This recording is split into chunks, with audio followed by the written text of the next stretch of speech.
Jésus vous parle. La douleur de l'abandon est réelle, mais il est avec vous ce soir. Avez-vous déjà eu l'impression d'avoir été oublié, même par Dieu, comme si les murs de votre chambre en savaient plus sur votre douleur que quiconque? Autour de vous, il y a des moments où l'abandon n'est pas seulement une sensation, il devient une blessure vivante qui palpite à l'intérieur de l'âme, un cri silencieux que personne n'entend, un vide que personne ne semble remarquer. Peut-être qu'aujourd'hui, alors que le monde continue d'être distrait, vous êtes là, en silence, à essayer de comprendre pourquoi ça fait si mal. Et si je vous disais qu'il y a une raison spirituelle derrière cela, qu'il existe une vérité cachée que presque personne ne vous a dite sur l'abandon, et que Jésus veut la révéler aujourd'hui.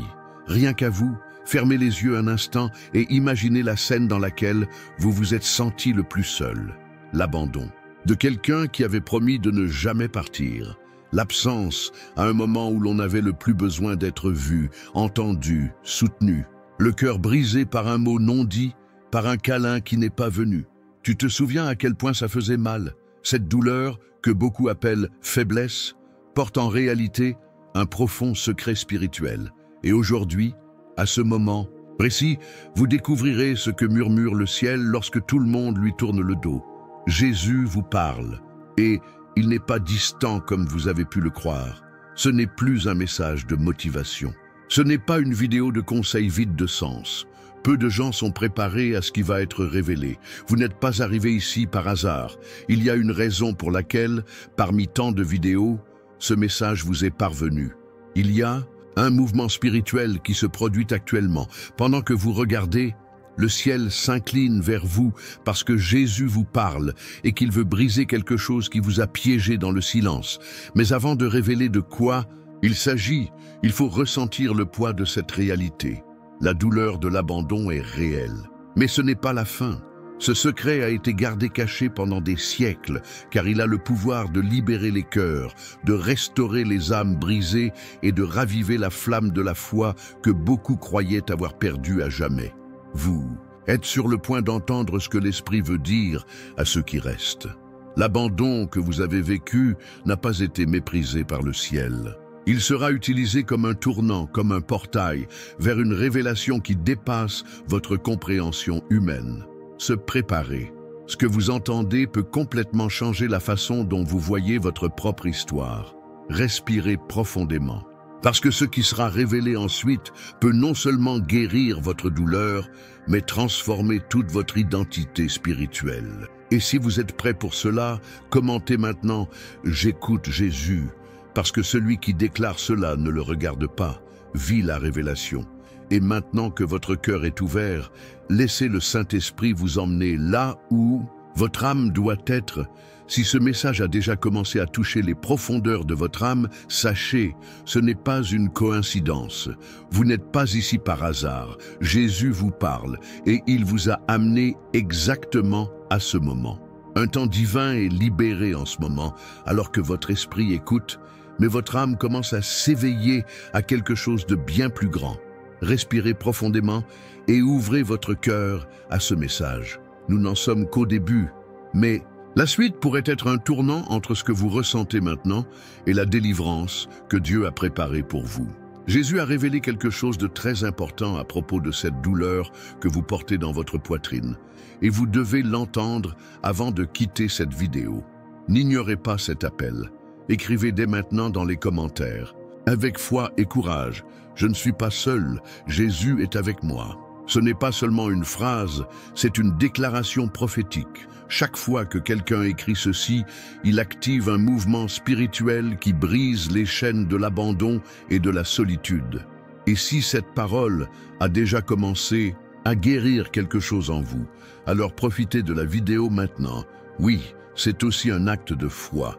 Car lorsque vous cliquez sur « J'aime », YouTube comprend que ce message doit atteindre d'autres âmes blessées, d'autres cœurs brisés. Vous devenez un instrument d'évangélisation.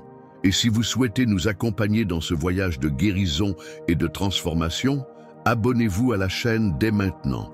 Il ne s'agit pas d'une simple inscription, c'est toi qui dis « Jésus, je veux être prêt à entendre ta voix chaque jour ». Se préparer. parce que ce qui va être révélé maintenant est trop profond pour être ignoré. Et cela pourrait tout changer. Même lorsque vous pensiez que personne d'autre ne vous comprenait, Jésus a déjà vu la profondeur de votre douleur. L'abandon n'est pas seulement une absence de présence. C'est un type de blessure que personne ne voit, mais qui façonne la façon dont vous vous voyez, les gens et même Dieu. Et peut-être que l'une des pires formes d'abandon est précisément celle qui vient de ceux qui devraient prendre soin de vous, vous protéger, vous aimer inconditionnellement. Car quand la trahison vient de loin, ça fait mal.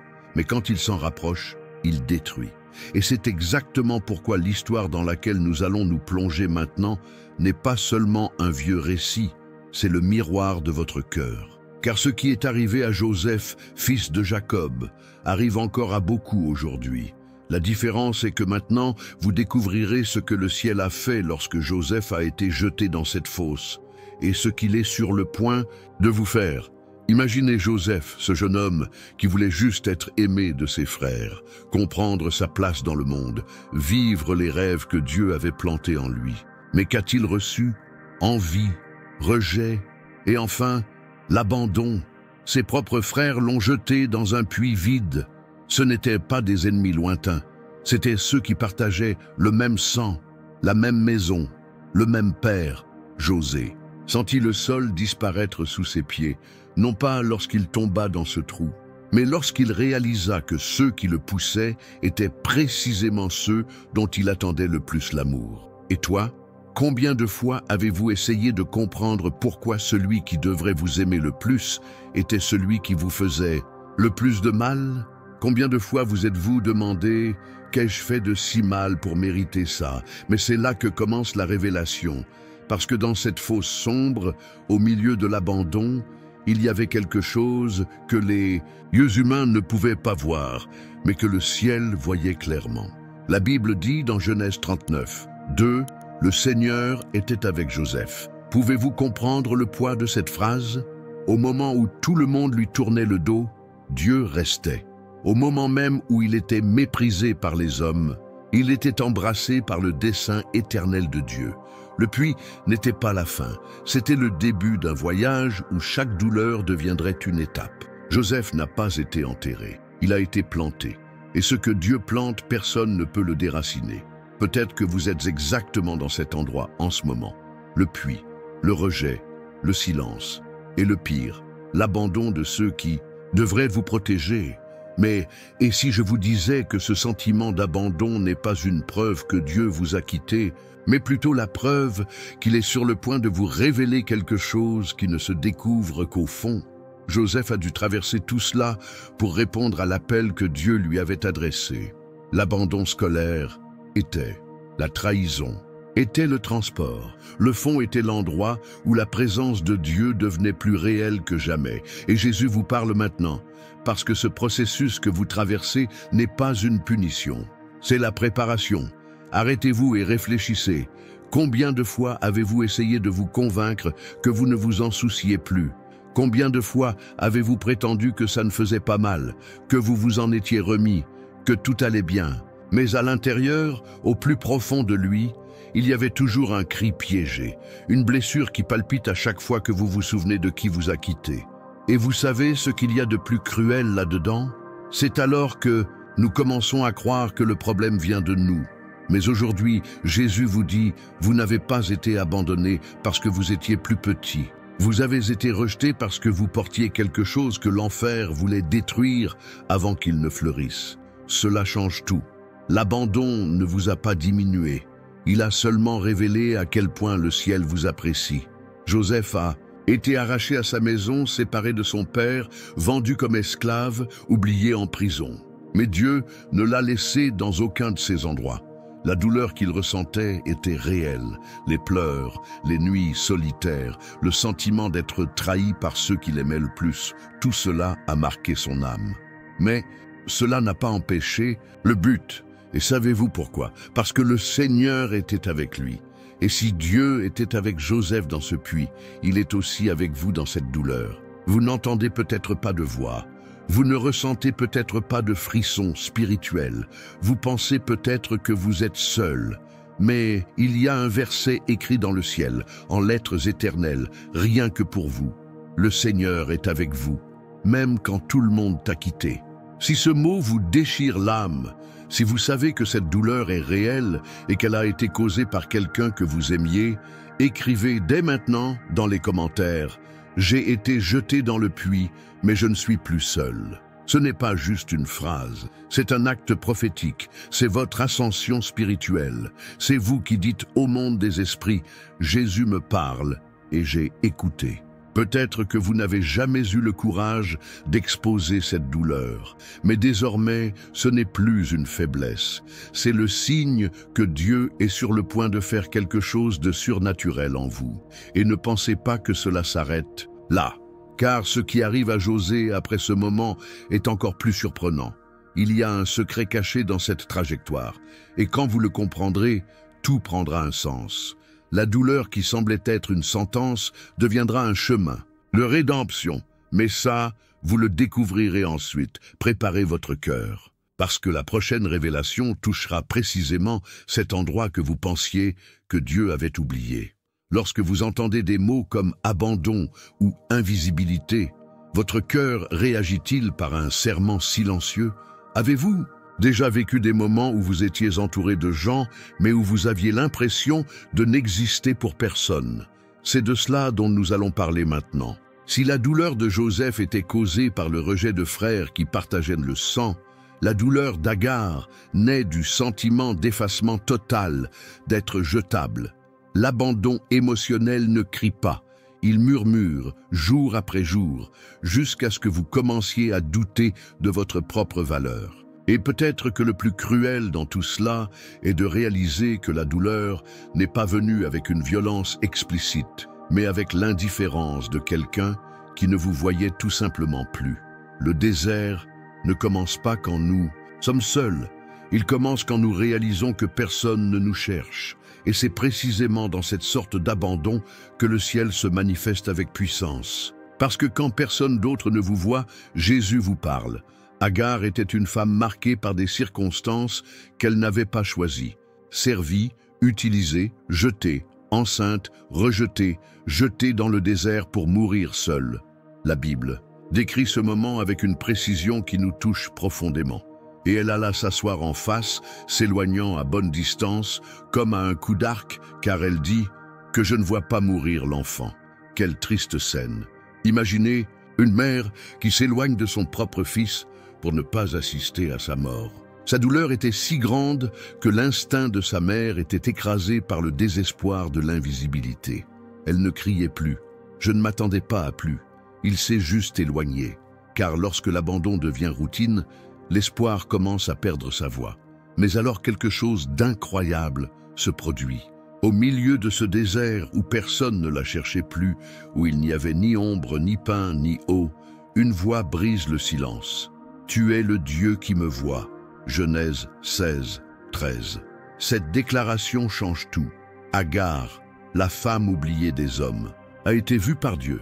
Et pas seulement vue, entendue, aidée, valorisée. Ce qui semblait être la fin est devenu le début d'un témoignage qui résonne encore aujourd'hui. Dieu l'a vue. Ce n'était pas qu'un simple regard, c'était une reconnaissance, c'était une confirmation spirituelle que sa vie avait encore un sens. Et Jésus vous parle aujourd'hui pour vous le rappeler. Il vous voit encore. Combien de fois vous êtes-vous senti comme Agar, poussé dans un coin, ignoré même par ceux que vous avez aidés, abandonné émotionnellement par ceux qui font semblant de ne pas remarquer que vous vous effondrez intérieurement. Peut-être avez-vous même commencé à penser qu'être ignoré est normal, qu'il vaut mieux ne rien attendre de personne, que vivre sans être vu fait moins mal, que vivre en attendant un câlin qui ne vient jamais. Mais c'est un mensonge, c'est un piège émotionnel qui vous isole de la vérité spirituelle la plus puissante qui soit. Vous êtes vu, vous vous faites remarquer, vous êtes aimé de celui qui ne vous ignore jamais. Et si je vous disais que la plus grande erreur que vous ayez commise est de croire que le silence des gens est identique au silence de Dieu, parce que ce que le monde appelle rejet, le ciel appelle retrait. Et il y a une différence profonde entre être oublié et être caché par Dieu pour un temps de révélation. Agar n'a pas été oubliée. Elle a été emmenée dans le désert pour que là-bas, Dieu puisse montrer qui il est réellement, le Dieu qui voit même l'invisible. Et c'est pourquoi ce message vous est parvenu. Parce que pendant que tu pensais que personne d'autre ne voyait ce que tu ressens, Jésus a préparé ce moment pour dire « Je te vois, je te connais, j'ai encore des promesses concernant ta vie. » Et ne pensez pas que c'est juste pour soulager votre douleur. Cette parole vient provoquer un changement spirituel. Car quand Agar a compris que Dieu la voyait, elle est revenue. Elle n'est pas morte dans le désert. Elle n'a pas laissé Ismaël derrière elle. Cela ne s'est pas arrêté là. La rencontre avec la voix de Dieu a éveillé en elle une force qu'elle ignorait même avoir. Et c'est ce qui va vous arriver. Le Saint-Esprit active maintenant en vous ce que l'abandon émotionnel a tenté de tuer. Votre identité. Vous a-t-il? N'êtes pas ce qu'ils ont dit. Vous n'êtes pas ce qu'ils ont fait. Vous êtes vu. Et quand Dieu voit, il agit. Fermez les yeux un instant. Respirez profondément. Imaginez Jésus vous regardant maintenant. Pas avec jugement, mais avec compassion. Vraiment, avec amour. Cette scène change tout. Parce que lorsque vous ressentez ce regard, quelque chose en vous commence à guérir. L'abandon perd de sa force lorsque sa présence se révèle. Et vous vous demandez peut-être, mais pourquoi Dieu m'a-t-il permis de vivre cela? Et la réponse, bien que profonde, est simple. Parce qu'il voulait vous rencontrer dans le désert. Aucune distraction, pas de masque, juste toi et lui. Car quand tout disparaît, seul l'essentiel reste. Et l'essentiel, c'est la présence. Jésus vous parle. Et il parle maintenant. Si ce message guérit quelque chose en vous, déclarez dès maintenant dans les commentaires « Jésus m'a vu dans le désert ». N'écrivez pas ceci en tant que spectateur. Écrivez comme quelqu'un qui a été touché par une vérité spirituelle qui change la perspective de la douleur. Car lorsque vous écrivez ceci, vous activez un mouvement invisible. C'est dire que tu n'es plus dans l'ombre, que tu as été vu. Et celui qui est vu par Dieu ne sera plus jamais ignoré par lui-même. Partagez dans les commentaires comment ce mot vous a parlé. Et soyez une réponse pour ceux qui vivent également le silence de l'abandon.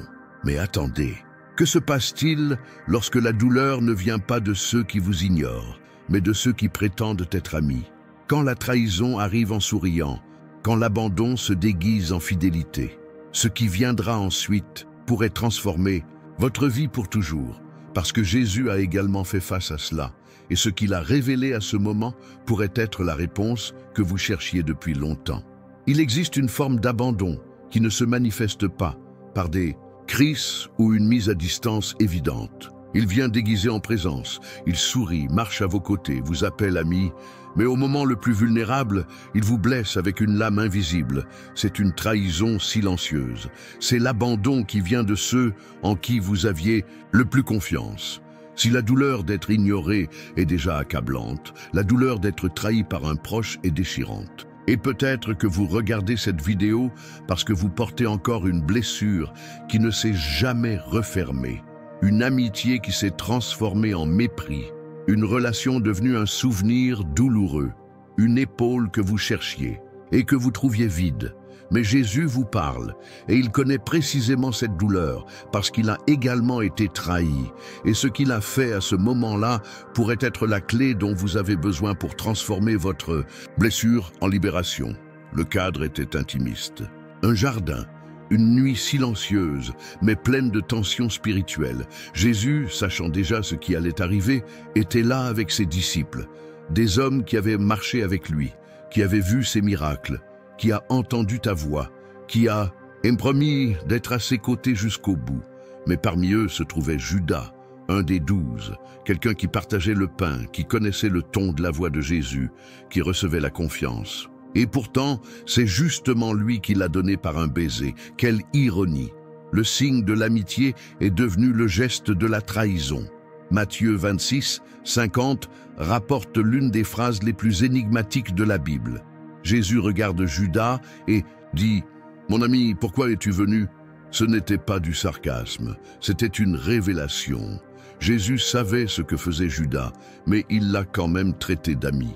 Avez-vous déjà réfléchi à la raison pour laquelle Jésus a utilisé ce mot?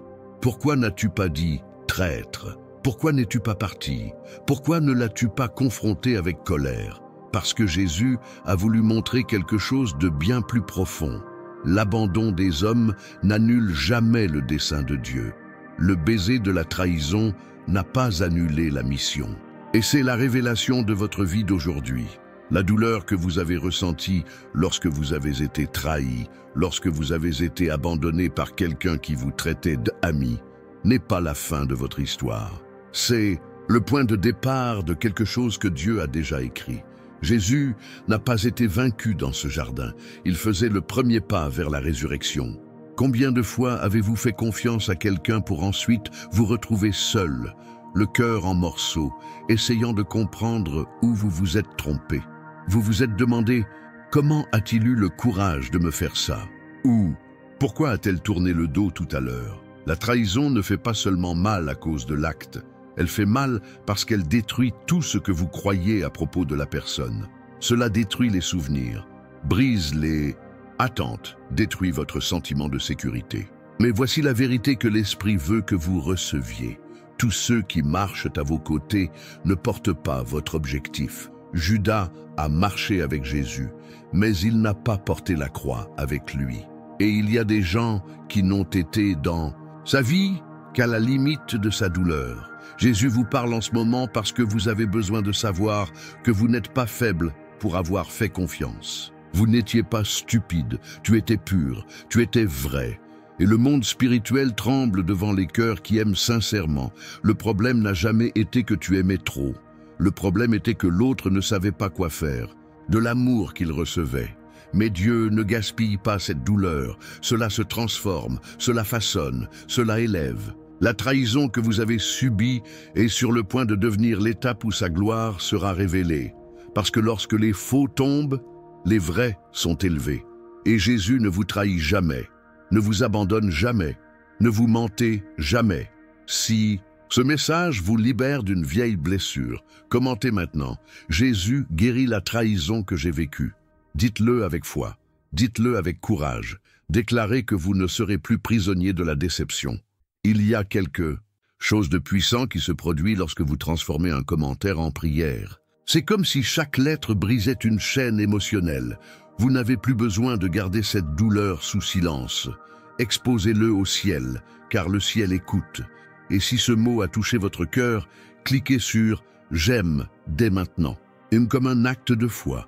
Oui, votre semblable peut être un instrument spirituel. Il fait en sorte que ce message atteigne davantage de personnes qui, comme vous, ont été blessées par ceux qu'ils appelaient leurs amis.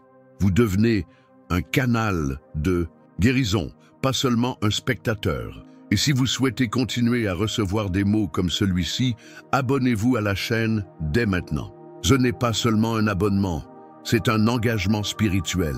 C'est toi qui dis « Jésus, je veux être là où ta voix m'atteint ». Mais ce n'est pas tout. Quelque chose d'encore plus puissant est sur le point d'être révélé. Parce que si la trahison d'un ami fait tellement mal, imaginez la douleur de ne même pas avoir été choisi, d'être laissé de côté sans explication, de vivre dans l'ombre pendant que les autres obtiennent ce que vous vouliez tant. Ce qui s'adresse à ceux qui ont été ignorés, même par ceux qui devraient vous valoriser. Préparez-vous. Ce qui est sur le point d'être révélé pourrait changer la façon dont vous voyez votre histoire. Parfois, la douleur la plus silencieuse est celle qui ne vient pas d'une perte évidente, mais de l'absence de reconnaissance.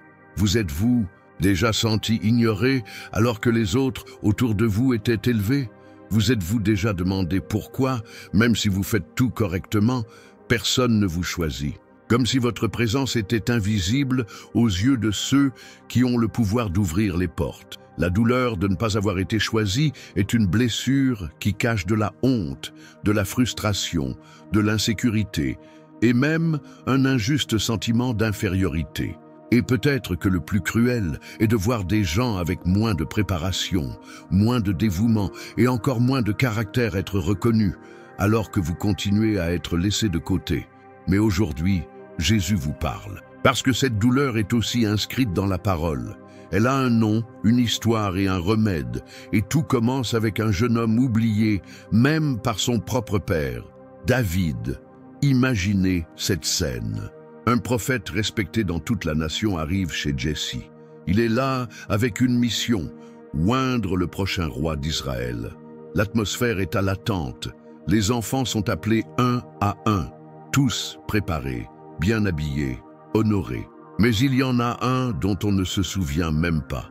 David, le plus jeune, celui qui gardait les moutons, fut laissé dans les champs. Jesse ne l'a pas appelé. Les frères n'en ont pas parlé. Son propre père ne le considérait pas digne d'être là. Il n'a pas été rejeté par des paroles dures. Il a été oublié, ignoré, comme si votre présence n'avait aucune importance. Et c'est peut-être exactement ce que vous avez vécu. Vous n'avez pas été blessé par des offenses directes. Vous avez été blessé par le silence de l'exclusion. Mais voici le tournant. Lorsque Samuel regarde tous ses enfants et estime qu'aucun d'entre eux n'est choisi, il demande « En avez-vous fini avec les enfants ?» Et Jessé, comme s'il, eux, se souvenaient de quelque chose sans importance, répond « Il reste encore le plus jeune, et voici, il paie les moutons. » 1 Samuel 16, 11. Il reste, comme s'il en restait, comme si David n'était qu'une option accidentelle, mais c'est précisément ce reste que Dieu avait choisi. Car l'homme regarde à l'apparence, mais le Seigneur regarde au cœur. David n'était pas présent dans la salle, mais il était visible aux yeux du ciel. Ce que personne n'a reconnu, Dieu l'avait déjà séparé. Ce que le Père méprisait, le Père éternel l'appréciait. Cela change tout, parce que ce qui vous fait mal, ce n'est pas simplement le fait de ne pas avoir été choisi. C'est comme si tu n'étais peut-être pas assez bien, ce qui arrive toujours en dernier, que votre dévouement n'est jamais remarqué. Mais la vérité est que Dieu ne travaille pas avec la logique humaine.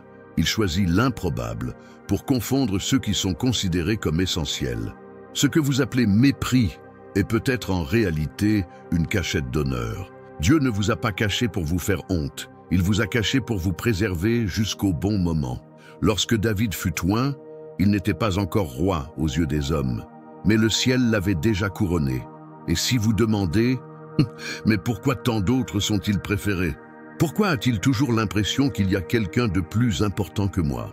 Écoutez attentivement. Ne pas être choisi par les hommes ne signifie pas que Dieu vous a oublié. Vous n'êtes le reste de personne. Vous êtes la réponse à un moment précis. Et ce moment approche. Votre fidélité dans les petites choses sera honorée. Votre intégrité que personne ne voit sera exaltée d'en haut. Et ce qui semblait être un retard était en réalité un alignement sur un objectif plus vaste. Si cette parole parle directement à votre cœur, écrivez dans les commentaires avec foi. Jésus, même si tu ne me vois pas, je sais que le Seigneur m'a choisi. C'est plus qu'une phrase, c'est une déclaration spirituelle. C'est vous qui prenez position contre l'étiquette de rejet.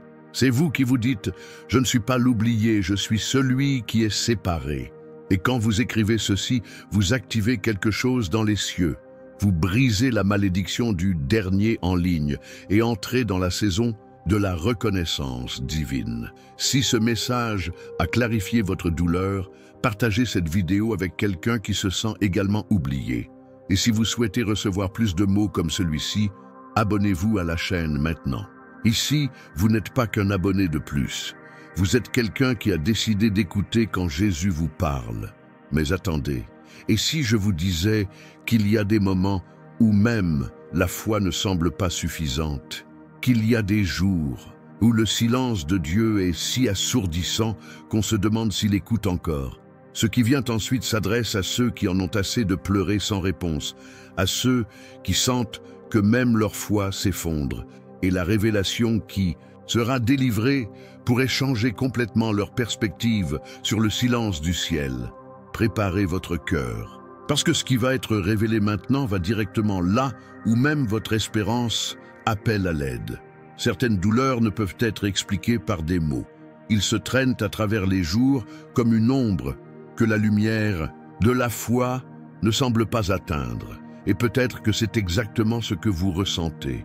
Un vide qui n'a pas de nom, une angoisse silencieuse que même vos prières ne peuvent décrire. C'est comme si la foi qui vous élevait autrefois était désormais lointaine, comme si Dieu s'était tu au moment où vous aviez le plus besoin de l'entendre. Vous continuez à prier, continuez à chercher, Continuez à essayer de croire, mais à l'intérieur, quelque chose semble cassé.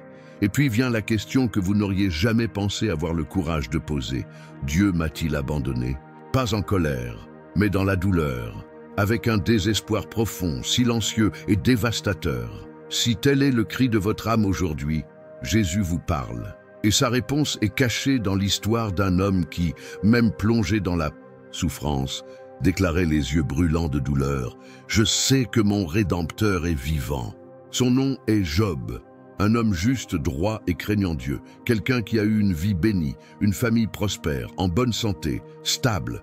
Mais en peu de temps, il a tout perdu. Enfants, biens, santé, honneur, et le plus cruel, il a perdu le silence de Dieu. Parce que c'est une chose de souffrir en étant soutenu par la voix divine. C'en est une autre de souffrir alors que le ciel semble silencieux. Job n'a pas blasphémé, il n'a pas abandonné sa foi, mais il sentait chaque jour son âme se briser. Ses amis l'ont accusé, sa femme le méprisait. Il resta assis dans les cendres et au lieu de réponse, il ne trouva que le silence. Un silence qui crie, comme c'est lourd, ça saigne à l'intérieur. Peut-être comprenez-vous exactement ce que cela signifie. Il y a des moments où la douleur est si profonde que les éloges n'y entrent même pas. Vous lisez la Bible, mais les mots ne semblent pas pénétrer. Il va à l'église, mais tout semble lointain. Bon, mais il se demande si ces paroles ont atteint le paradis ou si elles sont restées collées au plafond de la pièce. Et au fond, vous ne voulez pas abandonner votre foi. Vous vouliez juste comprendre pourquoi vous avez l'impression que Dieu vous laisse tranquille en ce moment. Mais c'est ici que tout change. Parce que même au milieu du chagrin, de la misère et de l'abandon, Job fait l'une des déclarations les plus puissantes de toute l'Écriture. « Je sais que mon Rédempteur est vivant. » Job 19:25. Il n'a pas dit « je ressens ». Il n'a pas dit « je pense ». Il a déclaré « je sais ». Cette certitude ne venait pas des émotions, mais de l'esprit. Et c'est ce que Jésus vous dit aujourd'hui.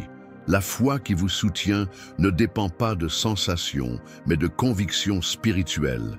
Même lorsque vous ne le voyez pas, il agit. Même si vous ne le ressentez pas, il est là. Même lorsque tout semble s'effondrer, il pose les bases de quelque chose de nouveau. Le silence de Dieu n'est pas une absence, c'est une préparation. C'est la maturité spirituelle. C'est une confiance qui se forge.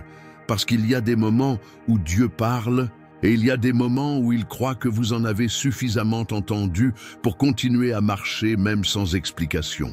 La douleur à laquelle Job a été confronté n'était pas une punition.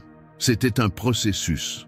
C'était la construction d'un témoignage qui traverserait les générations. Et de la même manière, cette phase que vous vivez actuellement, aussi sombre qu'elle puisse paraître, ne sera pas la fin de votre voyage. Ce sera le début de quelque chose que vous ne pouvez pas encore voir. Peut-être qu'en ce moment, vous êtes tellement blessé que vous vous reprochez même de ne pas pouvoir prier comme avant, de ne plus ressentir la même force qu'avant. Pour être faible, mais écoutez ceci à cœur ouvert. Dieu ne se détourne pas parce que vous êtes faible, il s'approche. La Bible dit « Il n'écrasera pas un roseau meurtri, ni n'éteindra un bouquet fumant ». Ésaïe 42, 3. Il n'attend pas que vous récupériez par vous-même. Il est là, dans le silence, te retenir pendant que tu penses que tu tombes. Il vous écoute même lorsque vous ne pouvez pas parler. Il compte chaque larme qui, selon vous, est passée inaperçue. Jésus vous parle aujourd'hui pour vous rappeler que le ciel n'a pas ignoré votre cri. Il prépare simplement quelque chose qui ne sera révélé que lorsque votre âme sera prête à le recevoir. Job a été restauré. Tout ce qu'il a perdu a été restauré, et même plus. Mais plus que des biens, il a reçu une foi qui ne dépend pas des circonstances, une foi qui ne tremble pas avec le vent, une foi qui demeure quand tout disparaît. Si vous traversez un moment où votre foi semble s'effondrer, écrivez maintenant dans les commentaires avec courage et vérité. Jésus, même sans comprendre, j'ai confiance en toi. Dites-le avec votre âme. Non pas comme une formule, mais comme une prestation, comme un cri silencieux qui brise le ciel. Parce que parfois, le plus grand acte de foi n'est pas de lever la main en signe d'adoration, mais simplement de ne pas abandonner. Il s'agit de et ne continuer même sans force. C'est dire « je crois », même avec les yeux pleins de larmes. Et si ce mot a touché ton cœur, partagez cette vidéo avec quelqu'un qui a également besoin de cet espoir. Abonnez-vous à la chaîne pour continuer à écouter la voix qui ne se tait pas, même en silence. Parce que Jésus vous parle, même lorsque tout semble silencieux. Mais ce n'est pas tout, car il existe un type de silence encore plus déroutant, celui où Dieu prend du temps, quand il semble être en retard, quand tu sais qu'il peut agir, mais qu'il n'agit pas au moment où tu l'espérais. Que se passe-t-il lorsque le miracle est retardé, quand le remède n'arrive pas, quand la réponse n'arrive pas? La prochaine révélation ébranlera vos structures, car elle montre que même le retard de Dieu a un but caché, et il est plus puissant que vous ne l'imaginez. Respirez profondément, parce que ce qui sera révélé ensuite changera la façon dont vous interprétez le timing de Dieu.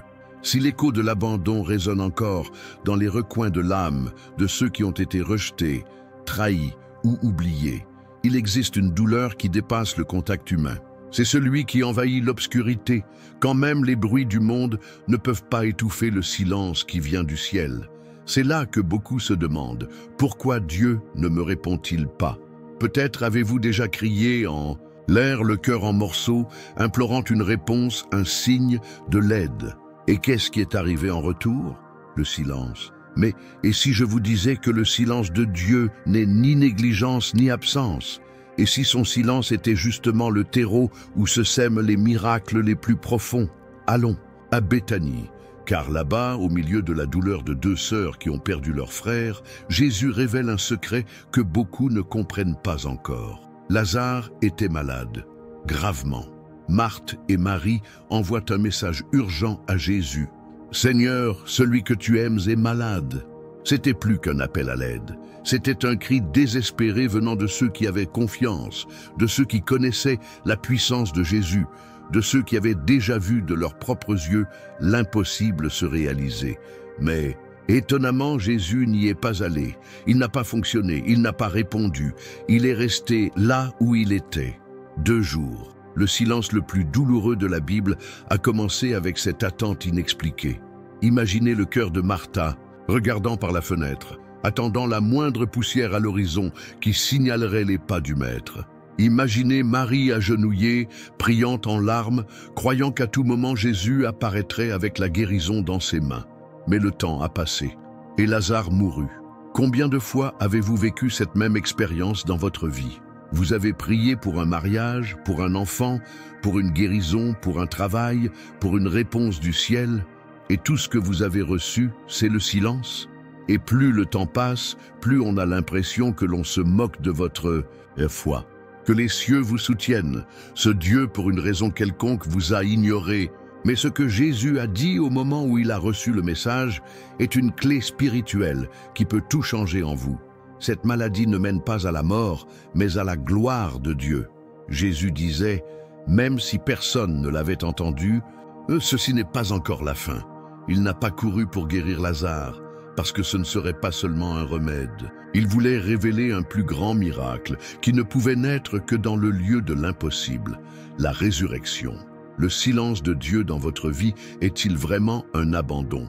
Ou est-il annonciateur de quelque chose de bien plus glorieux que ce à quoi vous vous attendez?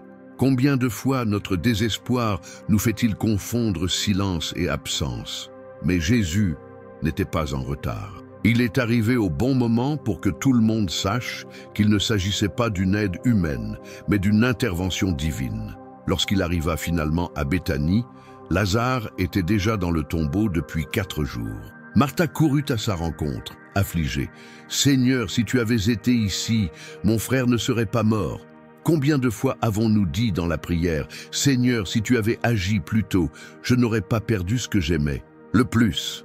Mais Jésus regarde au-delà du deuil. Il répond par des paroles éternelles, « Je suis la résurrection et la vie. Celui qui croit en moi, même s'il meurt, vivra. » Cette histoire parle à vous qui en avez marre d'attendre, que tu es sur le point d'abandonner parce que tu n'entends rien d'autre, qui a l'impression que Dieu vous a laissé seul dans l'obscurité. Mais Jésus vous parle maintenant, et il dit, « Cette douleur n'est pas pour la mort, c'est pour ma gloire. » Le temps d'attente n'est pas une punition, c'est la préparation. Le silence n'est pas un mépris. C'est un décor pour l'extraordinaire. La mort de Lazare n'était pas la fin. C'était le théâtre d'une révélation qui traverserait les générations. Parce que ce jour-là, au milieu du deuil, de l'incrédulité et de la douleur, Jésus a pleuré. Oui, le Fils de Dieu a été ému. Il n'ignore pas les larmes, il s'implique avec eux, il ressent votre douleur, même lorsque vous pensez prier seul. Peut-être vivez-vous actuellement dans votre propre tombeau émotionnel. L'enterrement d'un rêve, la fin d'une relation, la perte de quelqu'un, l'effondrement de la santé mentale. Et ce qui vous fait le plus mal, ce n'est pas seulement la douleur elle-même, c'est le silence de Dieu face à elle. Mais respirez profondément et permettez-vous d'entendre cette vérité avec votre cœur. Jésus ne vous a pas abandonné. Il attend juste le moment de faire quelque chose qui va bien au-delà de ses prières. Jésus n'ignore pas vos souffrances. Il prépare le terrain pour que lorsque le miracle se produira, personne n'aura le moindre doute sur son accomplissement. Parce que quand il arrive, même le mort sort de la tombe. Si cette parole a touché votre cœur, commentez maintenant. Même en silence, j'ai confiance en toi. N'ayez pas peur de le déclarer, même si votre âme est encore blessée. Il y a un mouvement spirituel qui s'active chaque fois que quelqu'un choisit de faire confiance, même sans comprendre. Parce que la foi n'est pas une question de ressentir, il s'agit de rester. Jésus vous parle, et aujourd'hui il dit « Je viens encore vers vous ». Aux yeux des humains, il est peut-être trop tard, mais pour celui qui est vie, il n'est jamais trop tard. Votre histoire n'est pas enterrée, c'est en train d'être écrit, et quand le ciel décide de se manifester, le temps d'attente se transforme en témoignage. Mais ce n'est pas tout. Quelque chose d'encore plus profond doit être révélé. Parce qu'il y a des moments où le silence de Dieu ne vient pas après une tragédie, mais précède son plus grand appel. Et ce que vous allez entendre vous fera voir avec un nouveau regard ce qui semblait être la fin, et qui était en réalité le début de quelque chose d'éternel. Il y a des douleurs que nous cachons si bien que même ceux qui vivent avec nous croient que tout va bien. Le sourire sur la photo, le rire en réunion, le « je vais bien » automatique, tout cela devient un masque. Mais à l'intérieur de la poitrine, le cœur s'effondre. Et parfois, la panne n'est pas causée par quelqu'un qui nous a fait du mal, mais par nous-mêmes. Avez-vous déjà remarqué à quel point il est difficile d'admettre que la douleur qui vous fait le plus mal est celle que vous vous causez? Ce n'est pas l'abandon des autres, c'est le vôtre. Quand tu abandonnes toi-même, quand vous arrêtez de croire que Dieu peut encore vous restaurer, quand tu commences à penser qu'il n'y a plus aucun moyen. Et cela nous amène à une scène silencieuse mais dévastatrice de la parole de Dieu. Pierre, seul, pleurant amèrement. La nuit était sombre, la tension dans l'air était presque suffocante. Jésus avait été arrêté, les disciples étaient dispersés. Et Pierre, celui qui avait juré allégeance jusqu'à la mort, se tenait maintenant devant un feu, essayant de se réchauffer, mais il était brûlé de l'intérieur. À 3 reprises, il a nié connaître Jésus. 3 fois, il a choisi la peur. À 3 reprises, il tourna le dos à celui qui l'avait appelé par son nom. « Je ne le connais pas !» Ces mots, prononcés avec désespoir, résonnaient comme des couteaux dans le cœur de Pedro. Et puis, le coq a chanté. Et le regard de Jésus le trouva. La Bible dit dans Luc 22, 62 que Pierre pleura amèrement. Mais ce n'étaient pas des larmes ordinaires. C'étaient des larmes de honte, du mépris de soi, de l'échec. Les larmes de ceux qui, à ce moment-là, se sont abandonnés. Pedro n'a pas été trahi par ses amis. Cela n'a pas été ignoré par la foule. Il a été vaincu par lui-même. Et peut-être comprenez-vous exactement ce sentiment, parce qu'il y a des jours où tu n'as besoin de personne pour te faire du mal. Vous le faites déjà vous-même, avec des pensées qui vous écrasent, avec une culpabilité qui vous paralyse, avec des erreurs que vous revivez 1000 fois dans votre esprit, jusqu'à croire que vous n'êtes même pas digne du pardon de Dieu. Et c'est là que le Saint-Esprit veut vous confronter à une vérité. S'abandonner n'est pas la fin. Lennon, de fait, cela pourrait être le nouveau départ que Jésus a déjà préparé pour vous. Pedro pensait que tout s'était arrêté là, qu'il n'y avait plus aucune chance, qu'il n'était rien de plus qu'un échec ambulant. Mais Jésus, oh Jésus ne pense pas comme nous. Il voyait déjà au-delà de ce moment, et c'est ce qu'il fait maintenant avec vous aussi. Si vous vous êtes déjà regardé dans le miroir et n'avez pas réussi à voir la valeur de vous-même, ce mot est pour vous. Si jamais vous avez pensé à abandonner, si jamais vous vous êtes dit « ça ne sert à rien de réessayer », alors Jésus vous parle et il dit « je te vois toujours, je te veux toujours, je t'appelle toujours ». Parce que le même Pierre qui pleurait amèrement était celui-là même qui, quelques jours plus tard, entendit Jésus dire « Paix, mes brebis ». Jésus ne l'a pas humilié, il ne l'a pas rejeté, il ne l'a pas puni, il l'a restauré. Il n'a pas regardé la chute, il regarda l'appel. Et il fait la même chose avec vous aujourd'hui. Vous vous êtes peut-être abandonné. Il s'est peut-être saboté. Il a peut-être pris des décisions qu'il porte encore aujourd'hui. Mais Jésus n'est pas coincé dans son passé. Il n'est pas impressionné par son erreur. Il a déjà vu la transformation. Le Pierre qui niait était le Pierre qui prêchait. Le Pierre qui a fui est le Pierre qui a guéri. Le Pédro qui s'est caché était le Pédro qui s'est levé. Et ce même pouvoir rédempteur est à votre disposition. Maintenant, croyez-vous vraiment que Jésus est mort pour vous, mais ne peut pas restaurer ce qui est brisé en vous? Votre erreur est-elle plus grande que sa grâce? Ou avez-vous davantage cru à votre culpabilité qu'au sang de la croix? Respirez profondément. Fermez les yeux s'il le faut. Et permettez-vous d'entendre cette question que le ciel vous impose en ce moment. Est-ce que tu m'aimes? C'est la question que Jésus a posée à Pierre, 3 fois, pas pour humilier, mais pour guérir chaque blessure laissée par chaque déni. Jésus ne se souvenait pas de la douleur. Cela redirigeait Pédro vers un but, et il veut faire la même chose avec vous. Alors maintenant, déclarez dans les commentaires avec audace et foi, « Je ne m'abandonne plus, Jésus me restaure », parce que cette phrase est plus qu'un commentaire, c'est un acte prophétique. C'est toi qui reviens à toi-même. C'est vous qui dites « Je ne suis pas l'erreur que j'ai commise ». C'est vous, vous libérez de la prison émotionnelle que vous avez construite de vos propres mains. Et si cette parole te guérit, si elle touche des zones que tu caches même à toi-même, alors cliquez sur « J'aime » dès maintenant.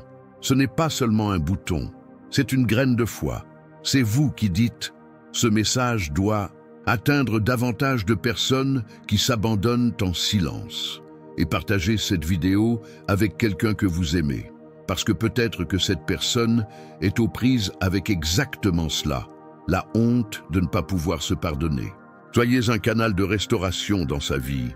Jésus vous parle, et il veut aussi lui parler, et si à présent l'Esprit vous insuffle déjà la vie, préparez-vous. Car la suite abordera un type de douleur que beaucoup de gens portent sans même s'en rendre compte. La douleur de l'amour brisé, la blessure laissée par l'abandon conjugal. Et si je vous disais que le vide laissé par l'amour humain peut être comblé par un amour qui ne faillit jamais, le prochain bloc pourrait être le plus libérateur de tous. Certaines blessures sont si profondes que même le temps n'ose les toucher. Après tout ce que Pierre a vécu avec Jésus, après avoir été choisi, formé, façonné et aimé par le Fils de Dieu lui-même, il s'est retrouvé brisé, reniant celui qui croyait le plus en lui. L'abandon de lui-même, le poids de la culpabilité, la honte qui isole et paralyse, tout cela rongeait Pédro de l'intérieur. Mais avant de parler de ce type d'abandon, celui qui commence en nous-mêmes, il faut s'intéresser à une douleur qui précède cet effondrement intérieur. L'abandon, amoureux. Quand le cœur est déchiré par des promesses non tenues, des liens brisés et des relations qui devraient protéger, mais blessées. Et parmi toutes les scènes bibliques qui révèlent cette douleur, l'histoire de la Samaritaine nous présente une profondeur presque insupportable, mais aussi une espérance inébranlable. Une femme rejetée de tous, y compris d'elle-même, jusqu'à ce que Jésus s'assoie à côté d'elle et change tout. Et si aujourd'hui il vous attendait au puits de votre douleur, elle a quitté la maison tôt. Le soleil était encore trop chaud pour que quiconque puisse aller chercher de l'eau à ce moment-là, mais il valait mieux affronter la chaleur torride que les regards et les murmures de ceux qui l'avaient déjà condamné. La ville de Sichar semblait calme, mais elle le savait. Derrière les portes closes, il y avait des doigts pointés et des bouches murmurant sur leur passé. Elle avait déjà tout entendu. Cette femme aux 5 maris, personne n'est bon pour elle. Elle en est déjà à son 6e et il n'est même pas son mari. Ses choix et ses cicatrices la suivaient comme un nuage sombre. Elle était seule, même accompagnée. Elle se sentait vide, même lorsqu'elle dormait, à côté de quelqu'un. C'était comme si l'amour avait été un poison déguisé en remède, et chaque nouvelle tentative l'empoisonnait davantage. Ce jour-là, en s'approchant du puits, elle ne s'attendait à trouver personne. Encore plus un homme juif, encore plus un homme qui lui parlerait. Mais Jésus ne s'est pas contenté de parler.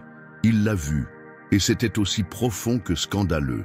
Parce que lorsqu'il dit « Donne-moi à boire », il ne demandait pas seulement de l'eau, il ouvrait un espace pour une rencontre qui allait tout changer. Le dialogue qui a suivi a démantelé tous les murs qu'elle avait construits pour se protéger. Il la connaissait, sans la juger, sans la repousser, sans la gêner. Et à cet instant, quelque chose en elle commença à se briser, non pas pour la destruction, mais pour la libération. Pour la première fois, elle était vue complètement et pourtant accueillie. Celui qui boit l'eau que je lui donne n'aura plus jamais soif. Jean 4, 14. Jésus ne parlait pas d'eau physique. Il offrait restauration, identité, guérison. Cette femme qui auparavant évitait les gens court maintenant en ville pour parler de celui qui l'a transformée. Et les gens l'écoutaient, parce qu'il y a quelque chose de puissant dans le témoignage de quelqu'un qui a été un jour méprisé. Jésus n'a pas seulement guéri sa douleur d'abandon, il a transformé son histoire en un pont vers d'autres guérisons. Mais et vous, avez-vous déjà ressenti comme cette femme, rejetée par les erreurs du passé, vous porter des étiquettes que vous n'avez pas choisies, sentir que, même si vous essayez d'avancer, les marques de ce que vous avez vécu vous retiennent encore? L'abandon conjugal n'est pas seulement la fin d'une relation. C'est la rupture d'un rêve, c'est le sentiment d'échec, d'être jetable, de ne pas être digne d'un amour durable. Combien de personnes vivent dans des mariages ruinés et, malgré cela, continuent par peur, à cause de leur apparence ou parce qu'elles ne croient pas mériter quelque chose de différent? Combien d'autres ont été trahis, abandonnés, ignorés et pensent aujourd'hui qu'ils ne seront plus jamais vraiment aimés? Le grand mensonge de l'abandon conjugal est qu'il nous convainc que nous sommes le problème, que nous sommes difficiles à aimer, que nous sommes trop lourds, trop intenses, trop brisés. Mais Jésus vous parle maintenant. Il vous voit là, avec ce cœur brisé, et dit « J'ai de l'eau qui guérira votre soif. J'ai un amour qui ne faillit jamais. J'ai un but pour tout ce que vous avez vécu. » Et il ne le dit pas avec des phrases toutes faites, mais avec présence. Il s'assoit au bord de votre puits, comme il l'a fait avec cette femme, et vous invite à tout donner. Peut-être avez-vous gardé le silence sur votre douleur. Peut-être que personne ne sait à quoi vous faites face dans votre chambre. Peut-être êtes-vous dans une nouvelle relation, mais vous portez toujours le traumatisme de la précédente. Peut-être qu'il a peur de se trahir à nouveau. Mais il y a une vérité qui vous libère. Vous n'avez pas besoin de mendier l'amour là où il y a le rejet. Vous avez été fait pour être pleinement aimé. Et Jésus est le seul à pouvoir combler ce vide qu'aucune alliance terrestre ne pourrait combler. Si cette parole parle à votre cœur, commentez maintenant. Jésus, restaure mon cœur. N'ayez pas peur de vous exposer. Parfois, la première étape vers la guérison consiste à reconnaître que cela fait encore mal. Ça saigne encore, ce qui pèse quand même. Mais déclarez aussi que vous croyez en une restauration qui vient d'en haut. Et avant de conclure, permettez-vous une réflexion. Est-ce que ce qui vous a blessé, c'est l'abandon? Ou la façon dont vous avez commencé à vous voir après cela? Car souvent, le pire n'est pas d'être laissé, mais de croire qu'on mérite d'être laissé, qu'il ne valait pas la peine d'être aimé. Cette distorsion est l'une des armes les plus subtiles de l'ennemi. Et c'est précisément contre elle que Jésus se dresse. Il est venu briser ces mensonges et restaurer votre identité. La Samaritaine n'était pas n'importe quelle pécheresse. Elle était une missionnaire, déguisée. Et lorsqu'elle a trouvé le Messie, son histoire de douleur est devenue une prédication vivante. Et le vôtre peut l'être aussi. Respirez profondément. Permettez-vous de ressentir ce message. Imaginez Jésus là avec vous, au cœur de votre histoire, vous offrant une nouvelle chance. Allez-vous continuer à fuir ou allez-vous accepter cette rencontre? Mais ce n'est pas tout, Quelque chose d'encore plus puissant est sur le point d'être révélé. Les blessures qui viennent de l'enfance n'ont pas de date de péremption. Ils grandissent avec nous, façonnent notre identité et sabotent silencieusement la façon dont nous nous percevons, la façon dont nous aimons et même la façon dont nous interagissons avec Dieu. Après avoir parlé de la douleur de l'abandon, au conjugal, nous devons approfondir encore plus, car il existe un type d'abandon qui ne peut être expliqué par des mots, mais qui peut être ressenti dans votre poitrine. L'abandon de l'enfance. Quand ceux qui devraient s'en soucier protègent moins qu'ils ne blessent. Quand l'absence crie plus fort que n'importe quel mot d'affection. Et aucune histoire biblique ne traduit cette douleur avec autant de sensibilité que celle de Méphibosheth, le garçon tombé avant même d'avoir eu la chance de marcher seul. Cette scène est presque oubliée par de nombreux lecteurs de la Bible, mais elle a un poids énorme. Méphibosheth était le petit-fils du roi Saül, fils de Jonathan, le meilleur ami de David. Il est né en pleine guerre, dans une lignée qui vivait sous des tensions politiques et spirituelles.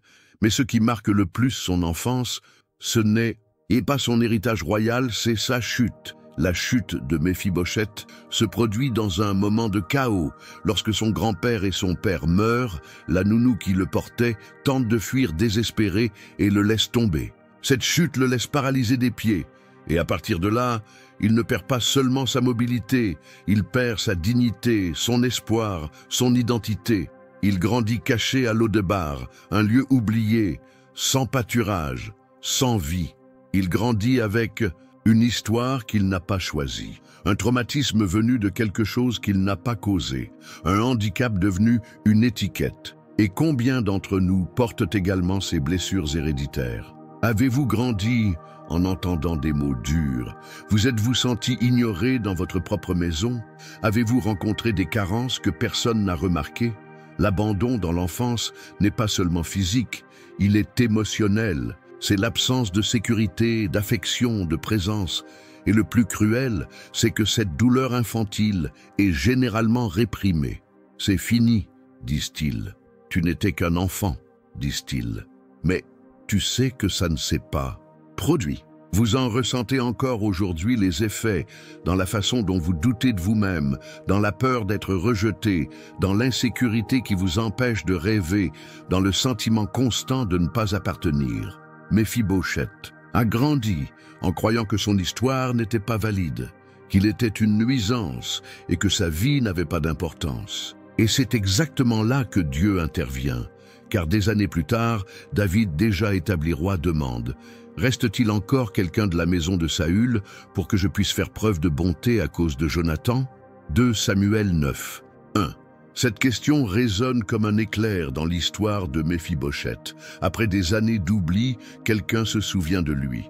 Et plus encore, quelqu'un veut lui faire du bien. David le fait venir. Et lorsque Méphibosheth apparaît devant le roi, il ne se considère pas comme un prince perdu, mais comme un chien mort. Ses propos sont durs, révélant à quel point son identité a été broyée. Qui est ton serviteur pour que tu aurais dû regarder un chien mort comme moi? 2 Samuel 9, 8. Mais David ne réagit pas à sa faible estime de soi. Cela vous élève, il le restaure. Il dit, tu mangeras toujours du pain à ma table. C'est ici que Jésus vous parle. Peut-être vous considérez-vous comme paralysé émotionnellement, blessé depuis l'enfance, avec des traumatismes que personne n'a vus, mais qui définissent tout ce que vous êtes. Peut-être pensez-vous qu'il est trop tard pour être restauré, mais le roi vous appelle. Il ne vous considère pas comme un fardeau, mais comme quelqu'un qui mérite d'être autour de la table. L'abandon de l'enfance ne définit pas votre destin. Les chutes que vous avez subies n'annulent pas la promesse que Dieu a pour votre vie.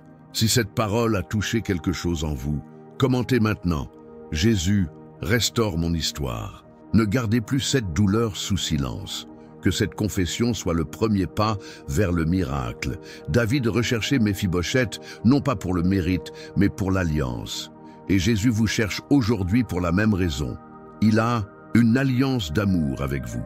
Il veut s'asseoir avec vous, écouter votre douleur, réécrire votre histoire.